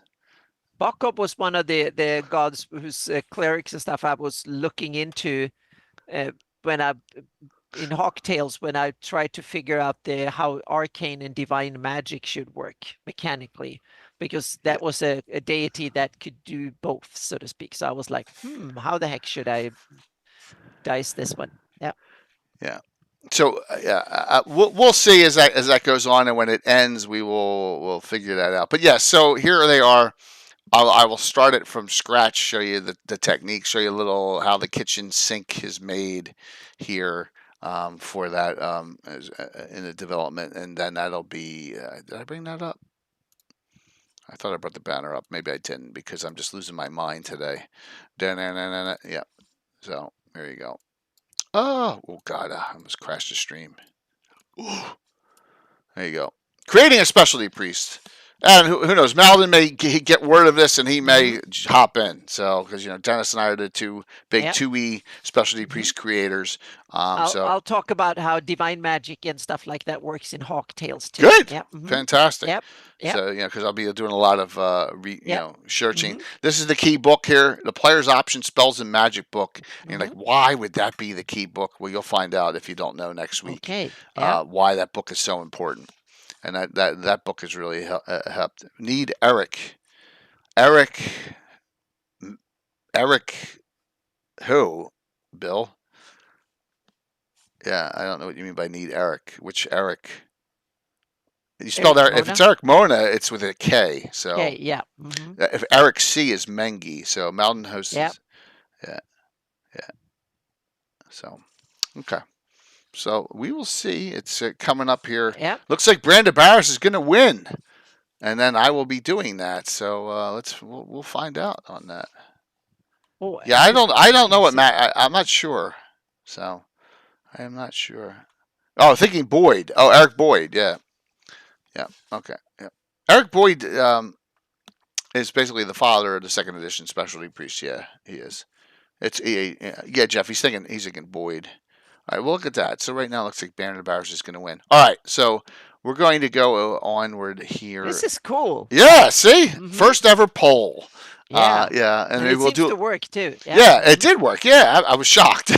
I pre-prepped it up and all. I was worried it was going to sit too much and it was going to time out, but it didn't. So that was a good thing. But let me go to, now I'm looking for, all right, let's go to guilds. Yep. Where do you start on a guild? Well, there's two main places I know of for guilds. Yeah. One of them is my Altamira book, but did I shut all them out? Hold on, did I close them all out? Yeah. I think I did. What about the definition? I love to start with the definition of what is a guild, please. so to speak. And the guild originally in the medieval world was a way to establish a monopoly.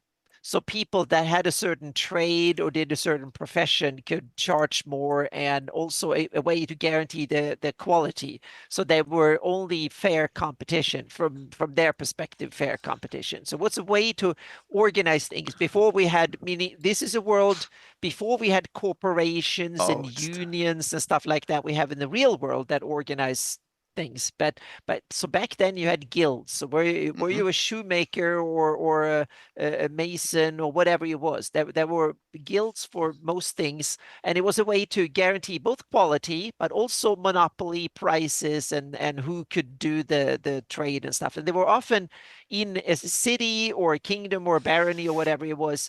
These were regulated who could become a guild member, how many guild members there could be, etc. Sometimes that was ruled from the king or the ruler himself. Sometimes that was the guild members themselves that decided that we want to have a guild, and we are the best cobblers in town. No one else should be a cobbler except us, so to speak.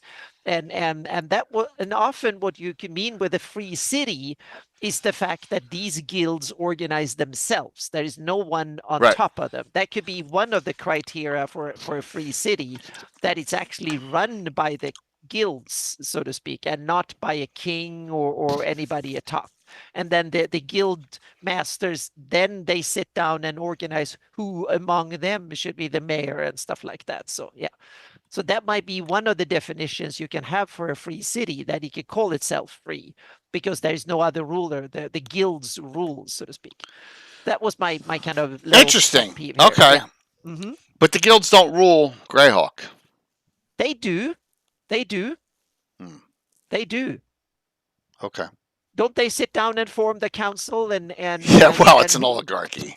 exactly, but Yeah. that's what guild is. If you go Yeah. to a German town in medieval time, it was an oligarchy. That was the idea. You Okay. had a few powerful guild members that ruled the thing, so to speak. So yeah. Okay. Yeah. Fair enough. Yeah. So, That's just one way of title. You can call them a guild master. You can call them an oligarch or something. It's the title, so to speak. let me see how close we are here. And you can, in this day and age, you can say that Hollywood is an oligarchy in some sense, and the oil industry and a bunch of close. others. You can, yeah, depending on if you want to be mean spirited or not, so to speak. There's many different No, who ways of wants to be seeing it. mean? Yeah. It's But not- if you look at it from a fantasy world, you can see that, and they can be organized a little bit different. In some areas, it's simply you pay a huge fee to whoever runs the city, and then you get a thing. And in other ways, you literally have to murder your way in, and you have to kill the current ruling whatever oligarch in order to do it. Stoink might be an example. It is. Reality is mean-spirited, Sam Curtis. Yeah. It is. Yeah. So, all right, we're going to close this out. It's 40 to 18. It's 40 now to 28. It is over, Johnny. I know everyone's going to yell, nothing is over, but it appears it is. I think it's over. I think it ended. Oh, look at that, 43. Oh, man. Yeah. So, it should have closed itself out. Has it been 10 minutes? I guess it's close. It hasn't been 10 minutes yet. The pressure collides a room. Yeah, so my go-to for how I did my Altamira guilds was right here, and that's GREYHAWK. All right. I think it's really done well, talking about apprenticeships. And then there's a guild of adventurers in GREYHAWK, and that led to what I do in my other locations for my guilds of adventurers, and how I do it. So, talking about,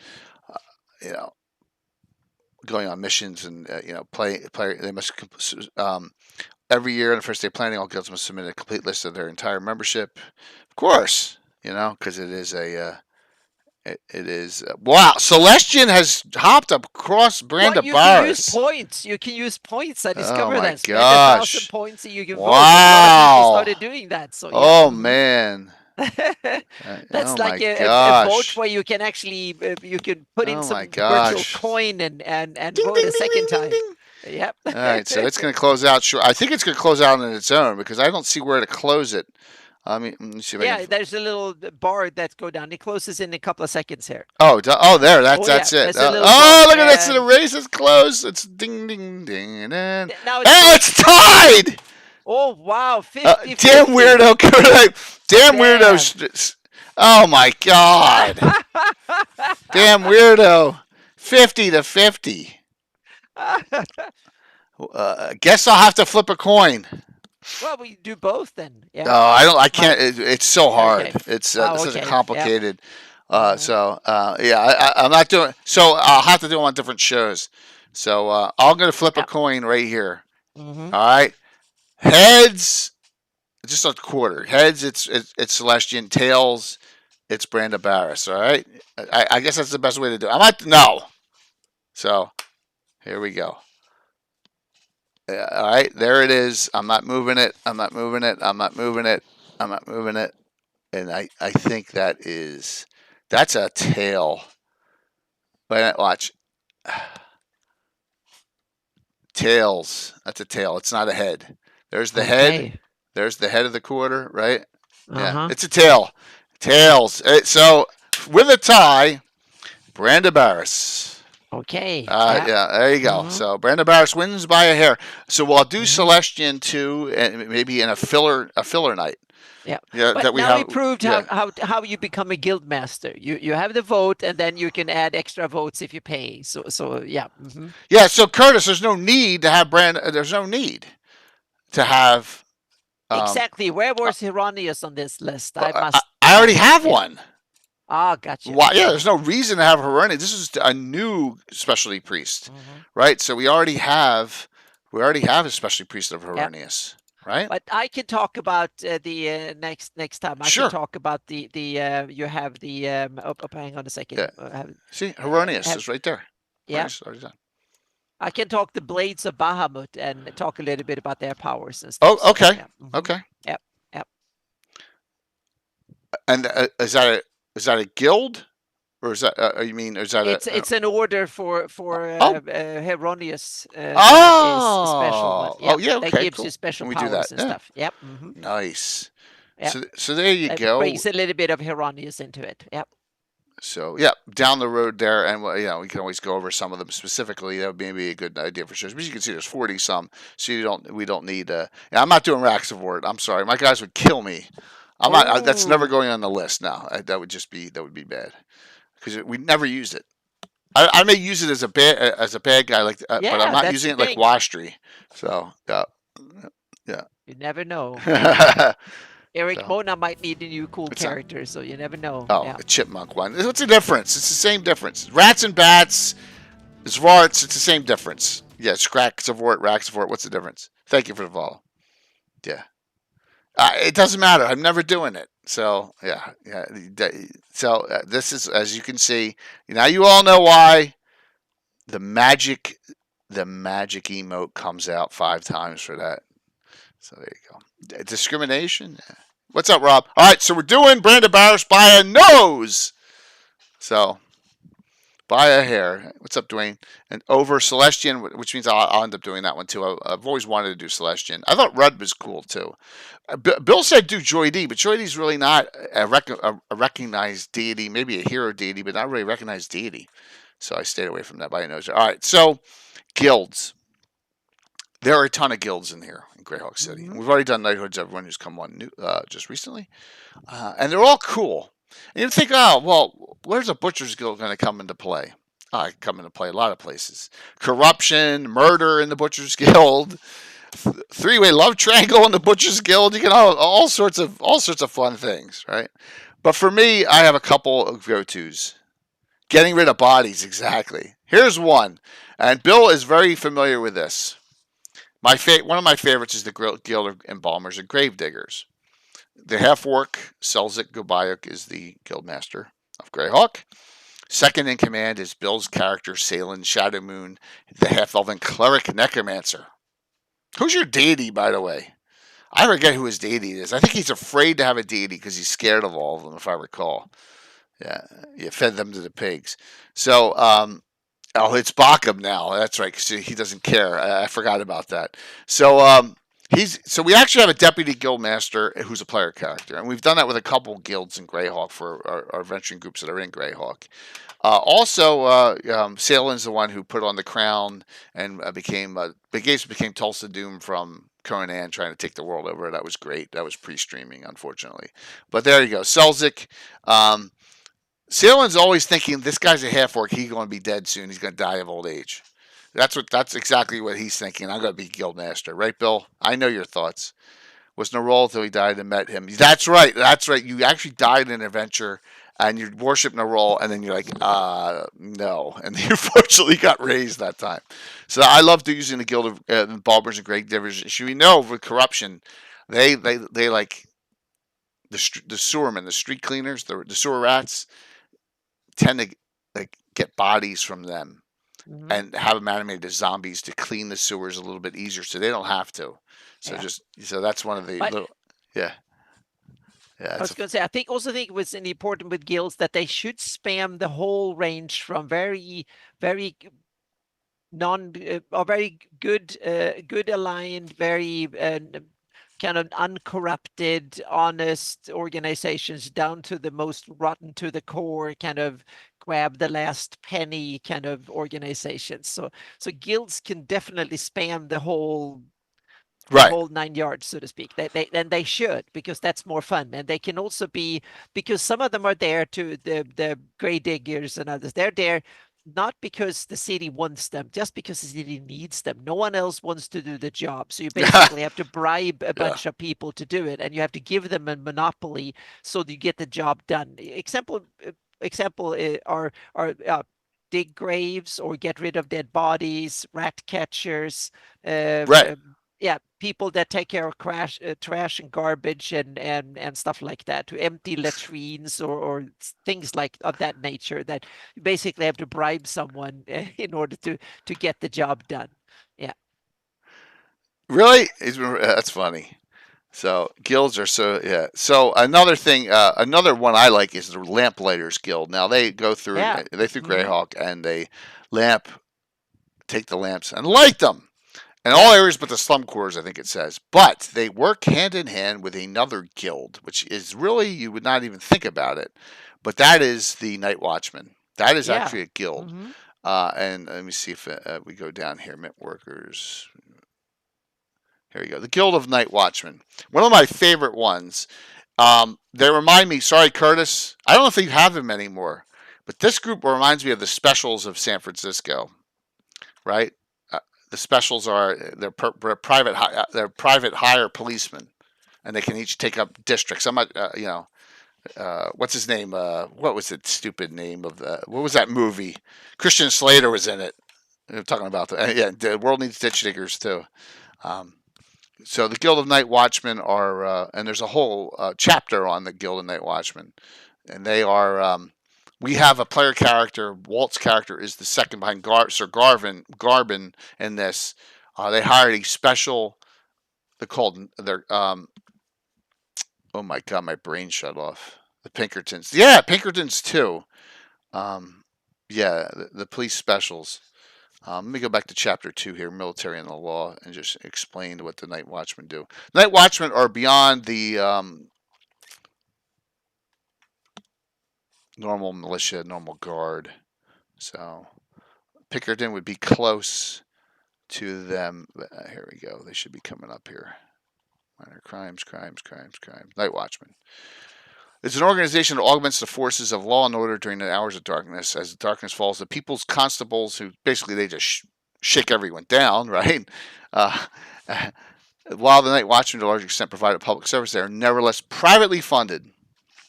So there you go. So they're there to make money. And they have what are called darkmen. A dark man. And a dark man are always demi-humans, most commonly gnomes. We found out half-elves make good dark men, too. With infravision for Night Watchmen require extra eyes beyond the vision of the normal torches or lanterns. So there you go. There's a use for gnomes, because I remember we had a discussion on why gnomes. Well, there's a good use for them. Mm-hmm. So, yep.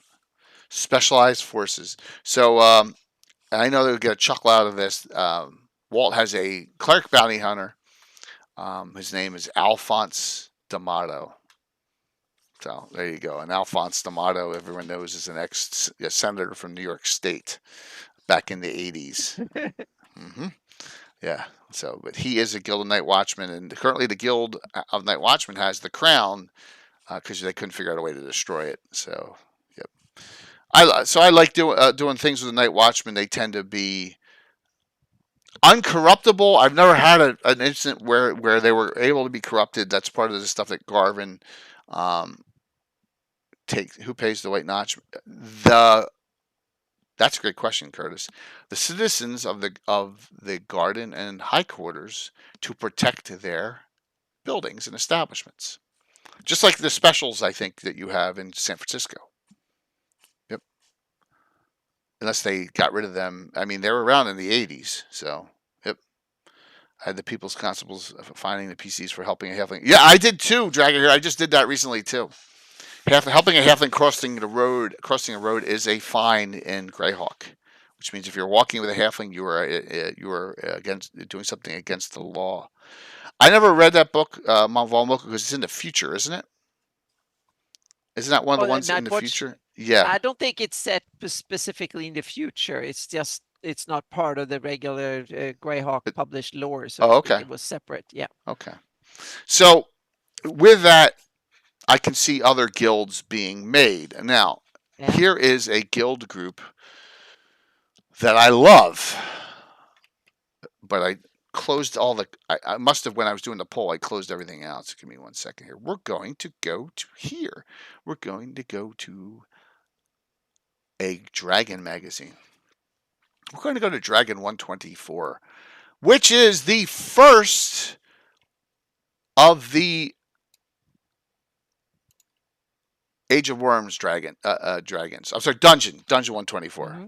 Yeah, no fondling. Yeah, fondling a duck is also a crime.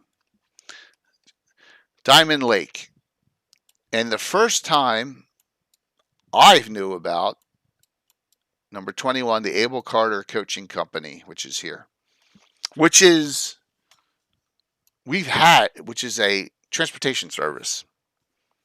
Now, here's my problem.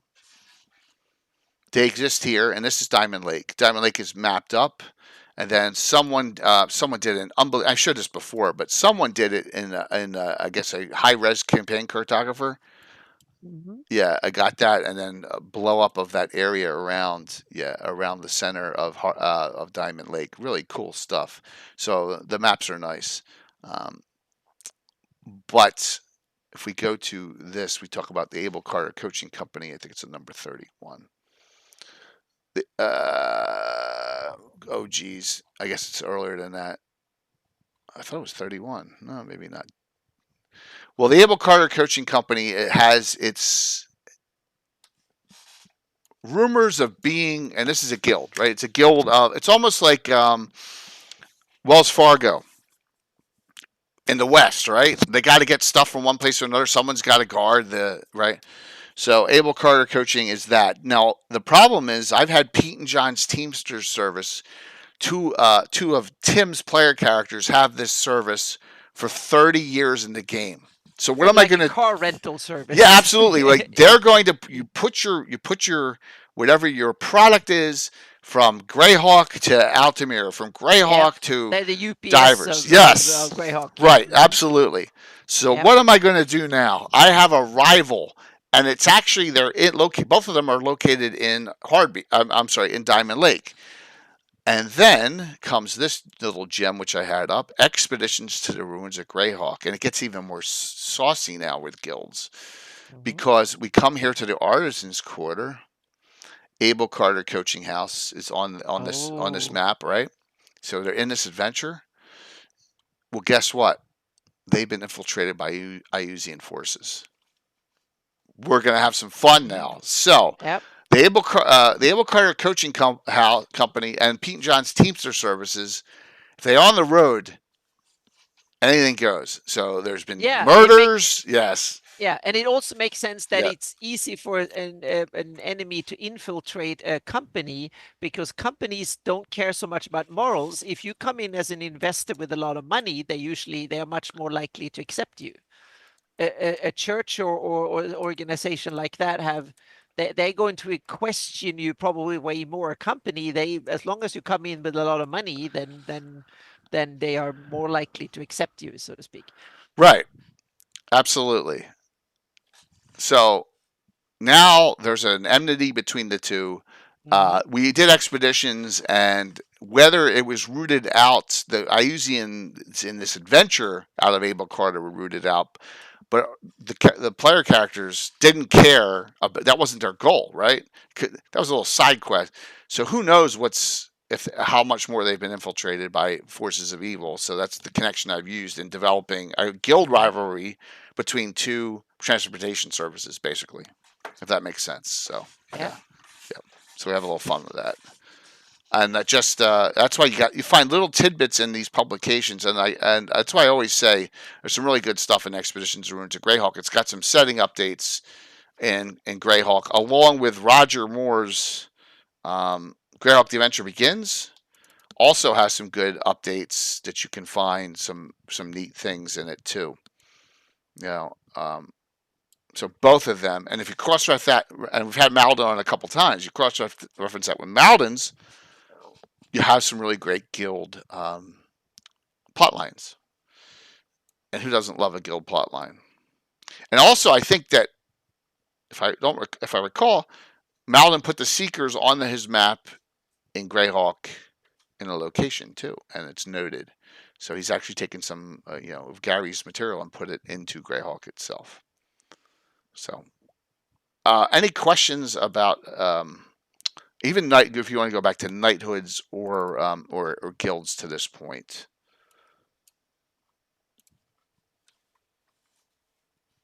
The Name of the Rose, that was monks. It Yeah. was Mhm. the movie was, but the Knights of the Rose was a knighthood in Dragonlance that Soth was a member of. Oh, okay. Lord Yeah. Soth, the falling paladin, fallen knight who became a death knight. Right? and now he's in Ravenloft, which I hate that. He was one of my favorite characters, not in Greyhawk for a while, because he kicked the crap out of Tanus, and I couldn't stand that character. So, always a fallen hero type. I mean, they really tried with Ravenloft. They really tried to make that demi-plane work. I guess some people say it did work. Well, yeah, it has a cult following, or like It a does. dedicated following, like Yeah. any other setting in D&D. Yes, Cuffs. That's it. I couldn't remember the name of the movie. So I guess maybe they got rid of it, Curtis. But he was, that was all, what it was all about. Was about those police specials in San Francisco. So, all right. So for me, I have set up. Yeah, I see weird shit. I remember. It's crazy.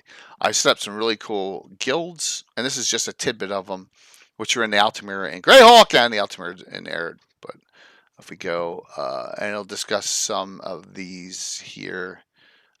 City go locations should be coming up.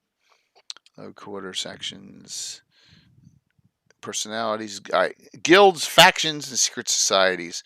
I have a guild, as it just says right here. I have a guild of adventurers, just like in Greyhawk, right? We have the same thing. And then there's one that I'm most proud of is the Bounty Hunters Guild. There's no Assassins Guild in Greyhawk, period. Now we'll talk about that. There's a Bad Thieves Guild, but there's no Assassins Guild in Greyhawk. In Altamira, they're not allowed, period. So the Bounty Hunters Guild is, and their motto is satisfaction guaranteed. So a meticulous, even paranoid process weeds out untrustworthy and indiscreet applicants. So the role remains secret, but well-informed outsiders, perhaps 25 bounty hunters in the city. And the joke is, oh, look at this. Late, but not too late. The joke of this is, the main guild house is underground beneath a warehouse in the Merchant Way near East Side. The sign bears the legend Ace Tomato Company. What's up, Tim? Hello. The ever mysterious Tim joins us. Patrick, thanks. I'll match those. Anyone know what the Ace Tomato Company is a spoof for? It's right from a movie. So I know everyone's. So we're doing especially piece of Brando Barris. It was tied between Brando Barris and Celestian, but I flipped the coin and it's Brando Barris. So, yep, Troy, it's Spies Like Us from Chevy Chase and Dan Aykroyd. I know I'd heard it before. Yeah. The Guild of Thievery. There are 2 thieves guilds. So talking about a guild rivalry, you want to do a thieves guild war, or a war between have a beggars guild and have a thieves guild. We know that happened in Greyhawk, right? But have them both and have them at each other's throats. For me, I have 2 thieves guilds. One of them, Tim can tell you, was created while he was playing. Right? Yes. Yes. Whose fault is it that this guild was formed in Altamira? Alan's. Oh, man. Which character? Sam. Samwise, yes. He abandoned his guild. Although, really, he shouldn't have taken it that. He should have just taken over. He wouldn't have been that offended. Come on. How did he know he was abandoned? Maybe he just left, and maybe he got killed, and so he took over. I mean, really. When you abandon someone and then you find them somewhere else years later, you understand chaotic neutral sociopaths. A sociopath gets something stuck in their head, and then that's all they think about. Yeah, but they're blown by the wind and whatever. That's it. Baker, thank you. Yeah. So he fixated. Yeah, he fixated. So Darius the Deposed. His one goal of life is revenge on Sam, who abandoned him and his other guild members in Highport all those years ago. I would have thought he would want to join a winning team and join the other guilds, but Who? No. The humanoid guild, the humans guild. It's like when you're on a sports team. You just don't go, we suck, we're going to go somewhere else. You grin at, you try to be the best you can. So, right, Anna? You're always trying to be the best. Well, when your leader just leaves you because he's a coward, that's, yes. But the other guilds, all Yeah. had a really good guild leader. What's that? Yeah. The other guilds had all had a really good guild leader. Yeah. What were you gonna say, Anna? I was going to say, not all. What is a good leader? That kind of varies, so to speak. That's Yep. why we have corruption and stuff. There are some Thanks, leaders who Patrick. think that being a good leader is have to have as many people loyal to you as possible. Well, Exactly. Regardless of the means, so to speak. And Once the 17th and 18th level thieves got assassinated with their parts cut off and stuck in their mouths, they just decided to abandon his guild halfway. Yep. I was smart enough never to have a guild as a thief. You know, my Yeah, Leuven. With your 7 intelligence, you were smart. He's dumb, but he's very wise. He's wise, but not but dumb. And Yes. so he was like, yeah, that's not me. But the other guilds are actually led by the same person, but the other guilds don't know they are. Exactly. That's the funny thing. So went out to Scala, thanks, man. Oh, that's 10. That's 10 Wow. gift subs for me. And by the way, Thursday night and Saturday, all those bonus cheers really helped because, like, like Troy cheered a lot, and it jumped up another, give me another one. So the bonus thing has been going on, and it ends in 2 days. So this will be the last stream we have for it. So thank you so very much for it. So I got to get Roger Moore back on. I think he knows, but from this, and a quick story, Darius hates halflings, gnomes, and dwarves. Doesn't trust them. He'll let dwarves in, but they got to pay a fee. But he will never let a gnome or a halfling in. Well, when that was found out, the group, and I had to change one letter, the group Spunk came in, not Spunk, but Spunk, the Short People's Organization for Nefarious Kleptomaniacs, came in and are now going to be in warfare. And we had an adventure right after the joust last year where there was fighting right outside, right on the jousting field, if you remember, between the factions. Thanks, Bob. So and Spunk, as we all know, Roger Moore had Spunk, and we have Spunk, and you were taken. You were taken right here. Yep. How about took you were. Tim comes on, and yes, so that'll continue down the road. That's a long-term plot line. There's also a guild of magic users in Altamira, and unlike others, there's no archmage in that guild. So that's just to show some of the guilds, and there's a lot of other standard guilds. There's miners guild. The dwarves have their coalition. There's a lot of different organizations. Haggard, thanks. You guys are cranking it up. Really appreciate it, guys and gals. Thank you so very much. So I love the GREYHAWK, the way GREYHAWK did it, and so that was the way I pushed beyond that for Altamira. So Tim, I think you just missed it. I just got done talking about Pete and John's Teamster service versus the Abel Carter coaching company. Right? Yes, Pete and John's way better than those other hacks. Yes, a lot of fighting going on though. Yeah, sometimes killing each other and stuff, and what was your reasoning for having your guys decide to do that? I all those years ago, it's been like 30 years.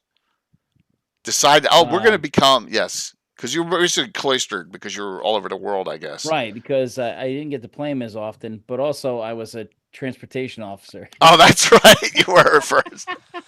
So yeah, I was like, that's a perfect thing, and plus, it makes them available to play anywhere. Because they're they're moving and business things. Smart move. And doing the job, and it funds their other activities. Yep. So we also talk about John being a dual class specialty priest of Bacchum as well. Right, so. in a non-max way. Yeah, a non-min-max way. It was. Yeah, he did it in reverse, so he has real low hit points because of it. Yeah, I really enjoyed the one game. There was one game in particular I played him, and I had some of the weirder spells. Yeah, like it really helped out. Idea, I remember you used that spell. Yeah. There's a lot of cool spells in the Tome of Magic and Player's Option book, and like I said, next week we'll do the Player's Option book and some Tome of Magic when we create the Specialty Priest of Branda Barris. And that. So I hear guilds you've created, Tim, or Knighthoods? You mean a separate? Yeah, like an organization that would be falling under the guild term. Awesome, Patrick. Thank you. I've looked up. I've done a lot of research in historical guilds, and any type of trade had an overarching guild that was in charge of it, that regulated it. And if you wanted to get that expert, you had to go to the guild to hire him. That kind of kept the prices, right. So I did a lot of research, but I haven't really. Okay. And in the city state has a ton of guilds. They do. They do. I made up a bunch of conflicting criminal guilds, right organizations around the city state, and they'll all have different names. Thanks, Dan Weirdo. We got us across that hump there. And Knighthoods, and then I've been thinking less about Knighthoods and more about magic orders and/or magical colleges. Okay, that's cool. That focus on different types of magic and are very, covetous and protective of their own forms of magic and things like that. I mean, obviously, and then of course you could use them politically, as patrons and/or villains, and/or. Are we gonna see any of those upcoming? Maybe. Yeah, that's what I figured. Got to get back to that soon. Internal conflict is going to be a theme in my next couple games. Okay, I like it. It's great. So Anna, besides the Knighthoods up in the Shieldlands or any in your game running, do we have any like specialty guilds that are involved? Like we have the Eldritch of Wizardry in Devon. They are mentioned here and there. That they're kind of a specialty magical association that are not so much a guild to teach new wizards, but they're there to preserve magical and arcane secrets, and more like an organization to preserve and protect the secrets of the state, so to speak, meaning magic powers and stuff and knowledge that the principality of that Devon has from old times. And so they are kind of an interesting in a way, but on a surface level, they're looked at like a kind of a guild organization and so on, but they're more kind of a state agency in that sense, like an extension of the court wizard. But since the prince himself is a powerful wizard, that means that he has elevated them up to become bigger than like a state, like a department of his governmental organization, which I think it's kind of an interesting way. You can have one guild it can literally be the ruling organization of a place, but it can also be elevated up to there might be different levels of recognition of guilds. Certain guilds are a little coveted elite that don't have to pay taxes, and they are the only guilds that will select members of the oligarchy or the ruling elite. And then you have the regular guilds that have tax benefits and have the benefit of they can own big buildings and collect fees without having to pay taxes. And then you have the bottom feeders, the guilds that just need to perform certain duties for the city or the realm, that the realm tolerates them, so to speak. And that's where you find a lot of corruption, and they have to pay taxes and whatever, and they're not really controlled. It's just that the city just goes angry if it doesn't get done properly. So sure. And how it gets done, they don't care as long as it gets done. And so on. So you can have, they can be these kind of, and GREYHAWK from the Gord, meaning you have the beggar thieves at the bottom, and the Thieves Guild were a half a notch above, and then you have probably a whole bunch of other guilds on top, so to speak, and then you have others like the Prison Guards Guild, maybe, or something like that are a necessary evil, or Executioners Guild. Exactly. You have these things that the city realized we need to have them, and someone ought to organize them, and they are reluctantly doing it simply because they want to control over it. They don't want Iusians or some organized mob from somewhere else doing it, so they are doing it, but it's a right hand or someone doing it, so to speak. It's like it's the devil we know that organizes rather than the devil we don't know that does it. So yeah.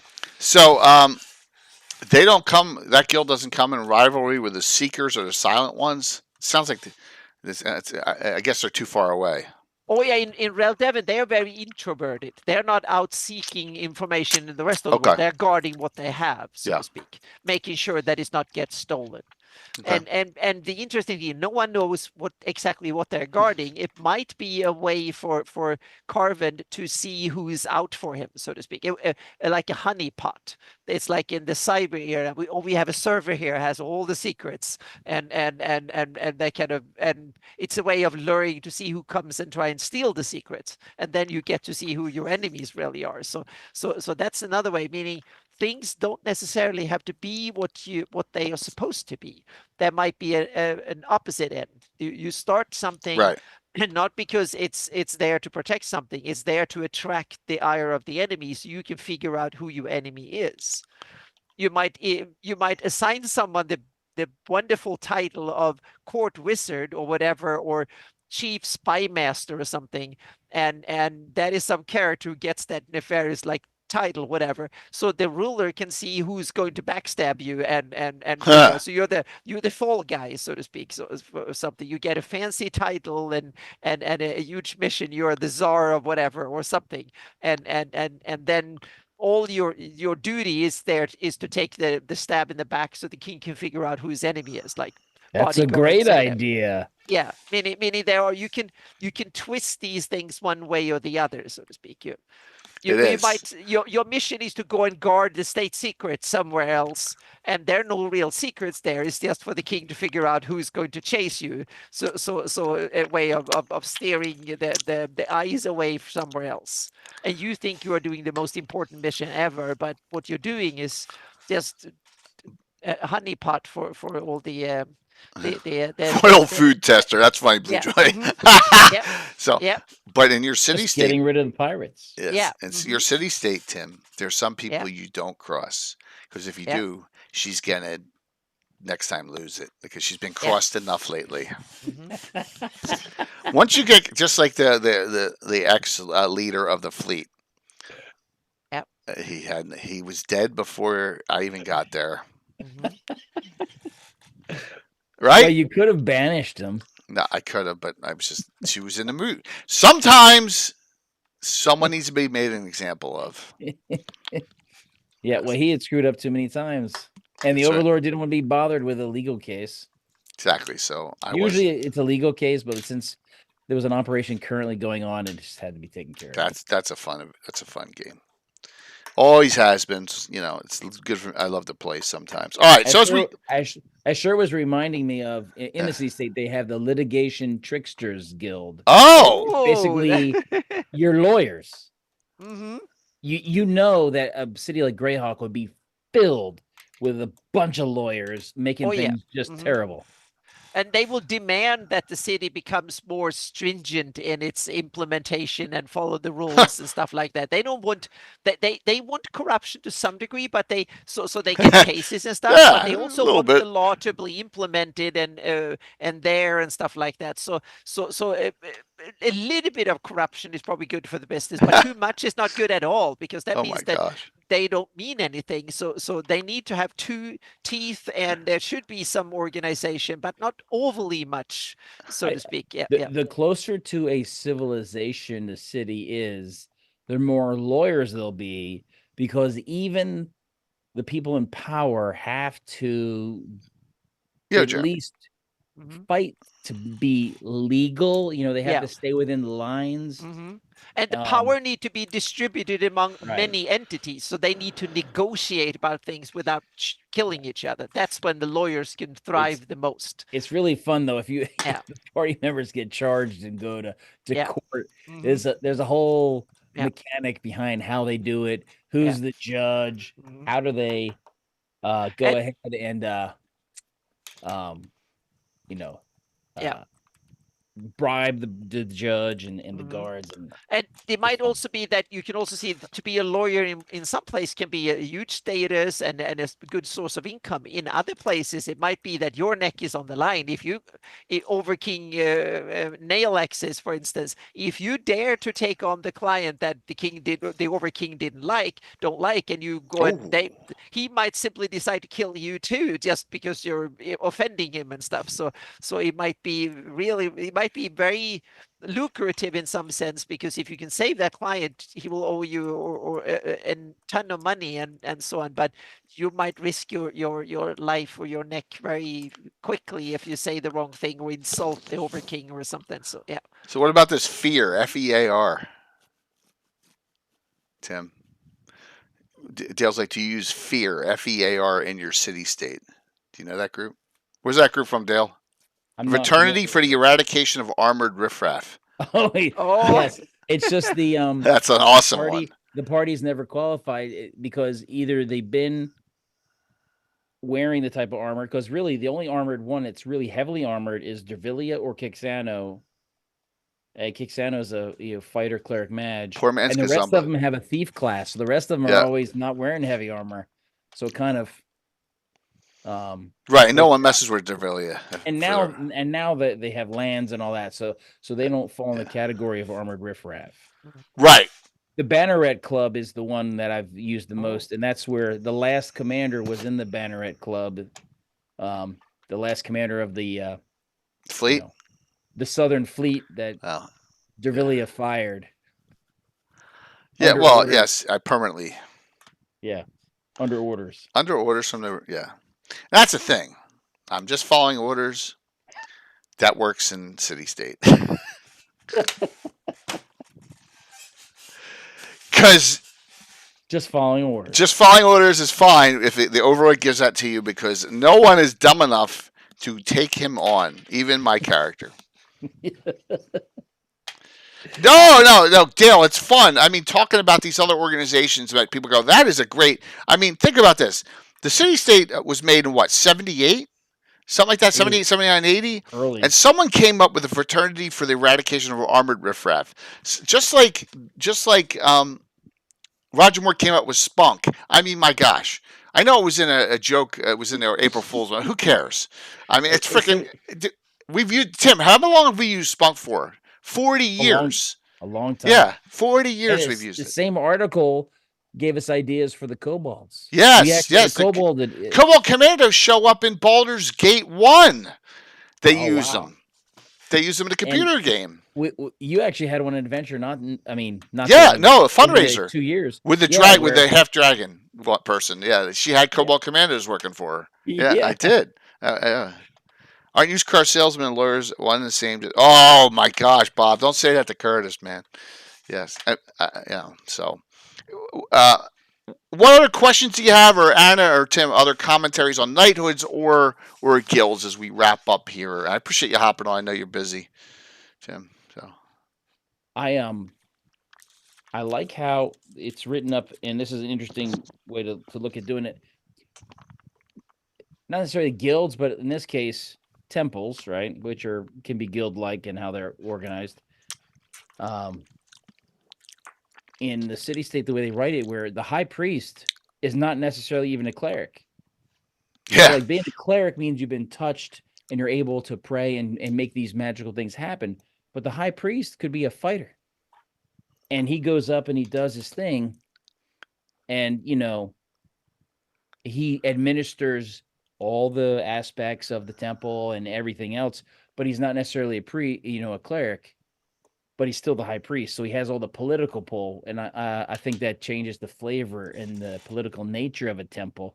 The high priest is, they can cast resurrection. Well, what if the high priest is there and they have that weird saintly monk in their group that can do this powerful stuff, but the more level-headed priest who's like a thief, so he's really good with money, is the one who's like leading the organization. I just think that's an interesting way to look at that. And even though temples aren't the same as guilds, there's a lot of similarities and there's a lot of pull in society similar to guilds that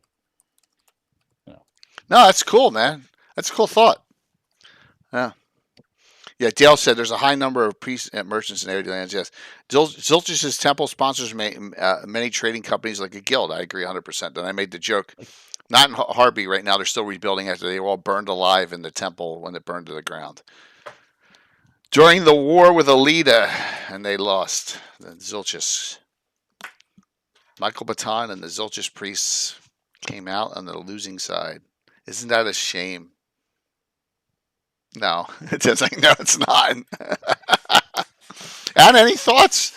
Your thoughts Well, on? I think it's two very interesting faction types that Yeah. are standard fantasy tropes, but still Yep. very useful, and they can vary a lot, so to speak. And they can be the backbone. Each of them, a guild or a knighthood, can be the backbone of a campaign, both as a place where your character belong to and work for, or it can be someone their characters are striving against, the major foe, and stuff like that. So they can really fill a lot of they can literally be the backbone of a campaign. Hence, backbone the Order of Ulick. But not every PC is a member of the Order of Ulick. Exactly, Just note that. but it's still there. It's the backbone they of the have some campaign. sort of if you in that Yep. country or city, you will inadvertently you need some sort of relationship with the guild, even So, if it's yeah. just going there to buy something or 1 second, or Bob. not having buying something or whatever. So yeah, We're going to Get give you rid an of something. example of that, Bob, right now from You've Been Had. Let me go to Dragon Magazines. Let me bring out once again. I had this up just the other day. My favorite dragon of all time. He says, "How about a thief portraying a cleric?" And it states it right. And Tim knows what I'm doing here. so Yeah. cute. Yep. So if we go to this, Bob, watch this. So we come this entire. It's my favorite one of all time. It's all Roger Moore. Everything in here is almost Roger Moore. I have one point of view. And we come down here. I'll tell you a line which will be really entertaining and comedy. You may laugh your butt off a little bit on this. My God, man, they packed in stuff in these Fight of the Boodles in their game. I should know where this is. The Jester. We talked about the Jester on the Thieves. Damon's Last Jest. We talked about that. All right. You've Been Had. Let me bring it up now. You've been had, or you were taken in my Altamira. So, and it says right here, he made a living as a farmer, raising cane to sell to local merchants. All right, that's funny. Raising hell. He became bored with his work and decided to take up a more interesting and challenging career, one that would make full use of his talents for political administration, financial management, and high manual dexterity. He became a thief. But then, donning the robe and sandals of a cleric, Euban went from town to town proclaiming himself the high gizmo of the Order of the Holy Halfling. There you go. He established a reputation for performing miracles, walking on water, healing wounds by touch, turning invisible without the apparent help of any magical devices. Though it is rumored he wears a girdle of storm giant strength. There you go. The high gizmo of the Order of the Holy Halfling. Perfect. In your game, would you allow a dual, multi, cleric micromancer of Ouijas to have their cleric ability affect their magic user spells? Para Josh, I will. If you're on next week, I will share with you the specialty priestess of Ouija, who gets necromancer, which are mage spells, in the specialty priest offering, just like Ayuz gets necromancer spells in their the priest offering as well. So.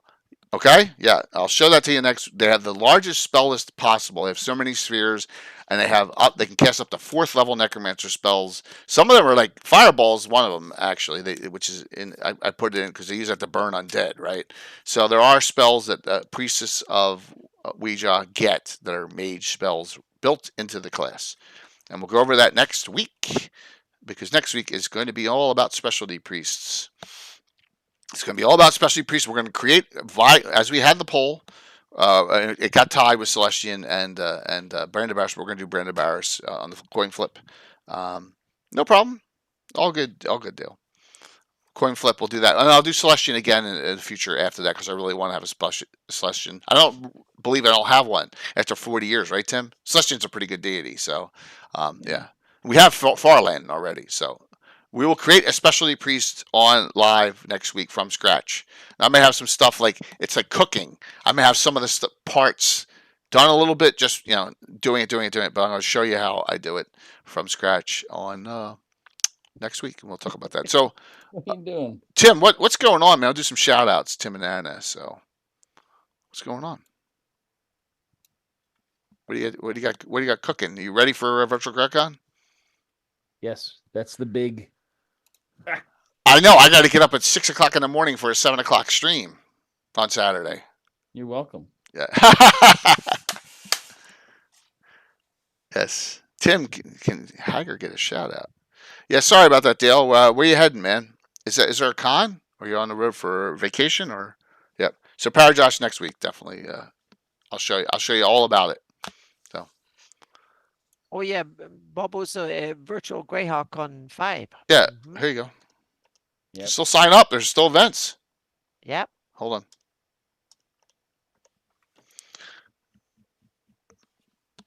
The 3rd for Thursday the 3rd through Sunday the 6th of October. There are a ton of events. I'll bring it up here once again. You may have missed the beginning. I have all my my general all-star players that don't need a special seat. Right. Almost all of them have Oops. You Uh know. oh. Turn that off. I'll have a double. Yeah, good. have confirmed except for one. Oh, okay. And then you get your open signups. I have 2 open signups already in. There you go. Cool. Do we know those people? I don't, but I will. Oh, what? Their names. I don't remember who they are. Oh, let's take a look right now. Since I'm here. Bum bum bum bum bum bum bum bum bum bum bum bum bum bum bum bum bum. Saturday at 7 a.m. Saturday. It's 8 a.m. Okay, it's not 7, it's 8. So we have Robert Cathy and Christopher Koff, which are both regulars. That's right. Yeah. So there you go, Robert Cathy, Christopher Koff, and there's one person on the wait list. So yeah, so we have a ton of adventures for those of you who still have not signed up, and there's a lot that I'd love to get filled. In particular, Von Molku's and William Henry Dvorak's, and all 3 of the Deep Dwarven Delve missions, and there are a couple others and Lee's. They need to get signups, and we're doing really well. Notice there's a lot without events. There's some in here that are seminars. I don't worry about them because you can just watch that live. It's just for a placeholder on your chart. So. Yep. Okay. So, my wife's driving the schedule. Oh, okay, cool. Well, I'm going to have to duck out real quick. Thanks, dude. Okay. And, thanks Good for having seeing me you on. again. Dude, yeah, man, Good thanks. seeing you. I appreciate you hopping And on, man. I'll talk to you during. Super busy. Yeah, I understand, man, but I really appreciate you Yep. hopping on. We had some funny stories. So, Yep. Oh, yeah. cool, Tino. All right, Tim. Talk to you soon. See you, man. All right, bye. Bye. Anna, what is going on with you? It's a lot of the. Hang on a second. Let me just change back. got There we 2. go. And hide my own picture. There we go. Yeah. So it's. I just posted a sneak peek, a little bit deeper sneak peek into Hawktail rules. Oh, cool. More like goals and design. So I'm going to post. It's for patrons only for a few days, but you can, if you don't want to, you can sign up for free. And then Thanks, Jeremy. if you want to stay alert, and then you get a notification when it becomes available for everybody. It's a sneak peek. I have some a spell magic missile. You get the stats for how magic missile works in Hawktail, and there's a monster cool. stat and some basic design goals and stuff. So that is coming. But the big thing right now, I'm just working to get get ready for virtual GreyHawk. That's the big thing, to get scenarios. So I'm mapping and statting out stuff and prepping some scenarios and stuff for going on a shield land patrol. So I need a bunch of enemies and stuff. So I have a bunch of monsters ready and stuff. So now the rules are in place. I just need to make sure that because I tweaked some of the how the rules works. So I need to redo some of the spell how the spells are described. There are certain terms in there I want to change, so I'm going over at least the first 3 levels of spells, and the other ones I have to do a little bit of ad hoc in case there is a change, so to speak. And there will be a primer sent out to the players in a couple of days. There will be a primer on initiative and how the combat round works, because that's the big change, so to speak. Then and then the pre-gens will be sent out too, and then hopefully in a couple of weeks we can have a first a pre-session or session 0 on Zoom or Discord or something before the convention, so the players, so you guys are set up and ready to go, so we don't have to sit 1 hour and explain how a combat round works and what your characters and pick your characters. So you can pick. That will be, I have, I think 4 pre-gens or so far, and I will create a couple of more pre-gens that you can have. There will be Shieldland soldiers. There will be a Shieldland scout.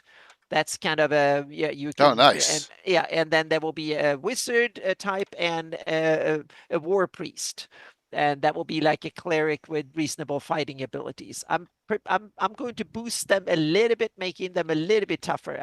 For the play test, I've had them at level 0, but I want to boost them a little bit to give you a bit more combat power. Prowess, I call it in Hawktails. That means how many attacks you can do, how many enemies you can fight at once without getting disadvantage, and stuff like that. And that means how much damage you can dole out. So that can be really cool. So I think I'm going to boost them 1 or 2 levels. Maybe around 5th level be fun to do.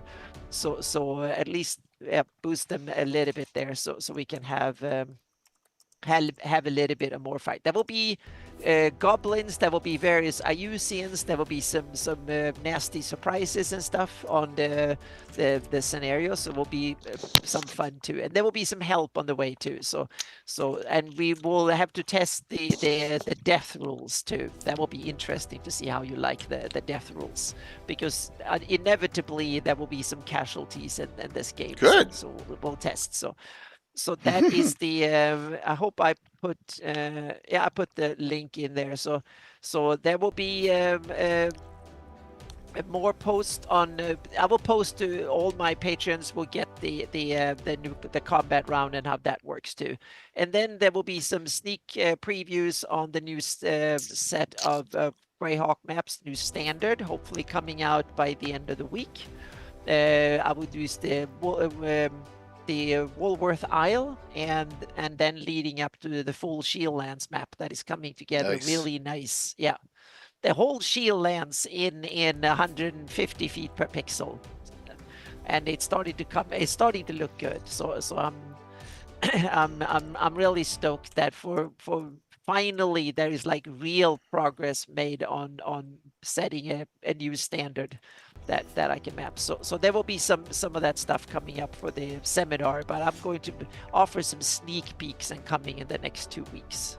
So that's and there will be a mapping live stream on Friday. I'm not sure what I will do, but I worked in QGIS Friday, and I need to catch up on the QGIS part, so I might do some more QGIS next week. We'll see. Yeah, it's too early to tell. So for me, there will be. Hang on a second. One Okay. more. I'm going to post on my Discord server. There will be slots for doing some testing out Hawktails, some battle tests during the week too. Some like 1 hour or 2 hour slots, so to speak, just to test out, do an encounter and stuff. That will come in there too. So yep, that was it. Sorry, Jay. Oh, that's no problem. We got the Dragon Craft rating coming in. Thank you very much. Really appreciate it. Thank you. It's awesome to see you. Hope things are going well. Yeah, I hope you had a great stream. Really appreciate it. We're exclamation point drawing for the giveaway. I'm giving away because we've had so many once again subs. We're doing a double, so the winner will get the choice of 2. I almost just disconnected my headset, which I always do like once a show. The cord is like stuck, wrapped around everything. Thank you, Dragahir. Thank you so much. Yeah. Your choice of 2 of a huge pile here of, and I'll mail them out to you. If you're outside the continental United States, we'll do Trollord gift certificates instead. But yeah, we got a whole bunch. That's like 1/10 of the pile here. So we can find something you don't have in the world of GREYHAWK or even third-party Necromancer Games stuff. So Exclamation point drawing. To get in on that, thank you for the raid in. All right, so this is what's going on with me. I already have a guy out Thursday and one guy real late Thursday. I have no idea what I'm doing right now Thursday. So there's something going on. We're having a game. I just don't know what it is yet or who's playing. But we'll have that all worked out. But besides that, Wednesday night. Join myself and Anna. It says TBS. Oh my God, I should say TBD. I didn't have a chance to change it. Castles, Keeps, and Towers. And we did one of these a long time ago, and it was really fun. But I imagine we'll do some more application in the game itself this time too, right? Talk about some of the existing ones. Yeah. So that'll be at 7:00 on Wednesday, and then we'll have a game Thursday. I'm not gonna probably not have a special game this weekend. I've had a lot of weekends lately, and I don't think. No problem. I'm gonna be rating it out very shortly. So, but we appreciate that. And then next Sunday, creating a specialty priest on Gabbin. We're going to create our own specialty priest of Brandabaris, add to the list. I'm going to show you how to do it from scratch. So, yes, absolutely. Tying it all in there, Dale. We're always tying stuff in, which is great. So, yes, you're going to learn my tricks of the trade and how to do your own. And then you're going to go, gee, this is great. We can make them, but this is a pain in the ass. You'll understand when I do it why it's a pain, and then you got to do all these, especially if you're a purist in first edition, and you have certain spells that you go, that's a druid spell. I don't want the cleric to have that. Well, then you just remove it. It may happen. All right, we'll see. We'll see. So I haven't haven't done one in like a year and a half, but it's like riding a bike. So yeah. All right. Last call, exclamation point drawing. Let's do the giveaway. And we're going to raid into Phoenixy Waki tonight, he will in turn raid into Darling, I believe. So we're good. Yeah, I have it down. I can do it in a night. Probably 4 to 6 hours I can do one, typing in the list and everything. And normally you find one that they're close in another list because the spheres are similar, and you take that one, you just edit it at this point because it got so many, Michael. But you're right. All right, here comes the giveaway. Let me get out of this. So that's what we'll have. Go back to the main screen. So 3 streams next week. More than likely. More than likely 3 streams. I don't want to say for sure because you never know. That's funny, Rob. I know you hate Unearthed Arcana. I like a lot about it, but it's okay. Here we go. We're going to close out this giveaway. Let's see. Wins. Choice of 2. Valmoku. There you go, Michael. Grats. Oh, good.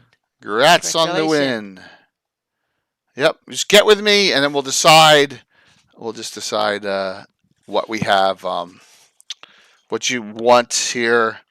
I got a lot of I series, S series, and EXs, and a lot of Necromancer game ones you may not have. So, okay. That may be the way to go for you. So, all right, Anna. Well, thanks. Fun show. Oh yeah, that was good. Yeah, and I appreciate Tim hopping on when he was able to. I know he's always busy, but that's why he's ever mysterious. Yeah, I'll get you 2 Necromancer game ones, Michael. We could talk about that. Just Discord whisper me and Twitch because I got to run after this, but we'll definitely get it out. So thank you. Thank you. Thanks. We'll see you all 3 streams next week, Wednesday, Thursday, and Sunday. More than likely, none on Saturday coming up, but you never know. You never know. So Tim blessed us with his presence. Everyone knows that's why he's the ever mysterious. All right, we'll see you all soon. Let's raid into Phoenixy Waki, and then I'd say sit tight for the raid. Please hop in. Say hello to John. He's a good guy because I think he's probably finishing up shortly, and then he will be raiding into Darling as we normally do anyway. So give him a little love here. All right, wrong button coming. See ya, Stefan. I'll get you your VIP in after stream too. So we're good. Setting up the raid.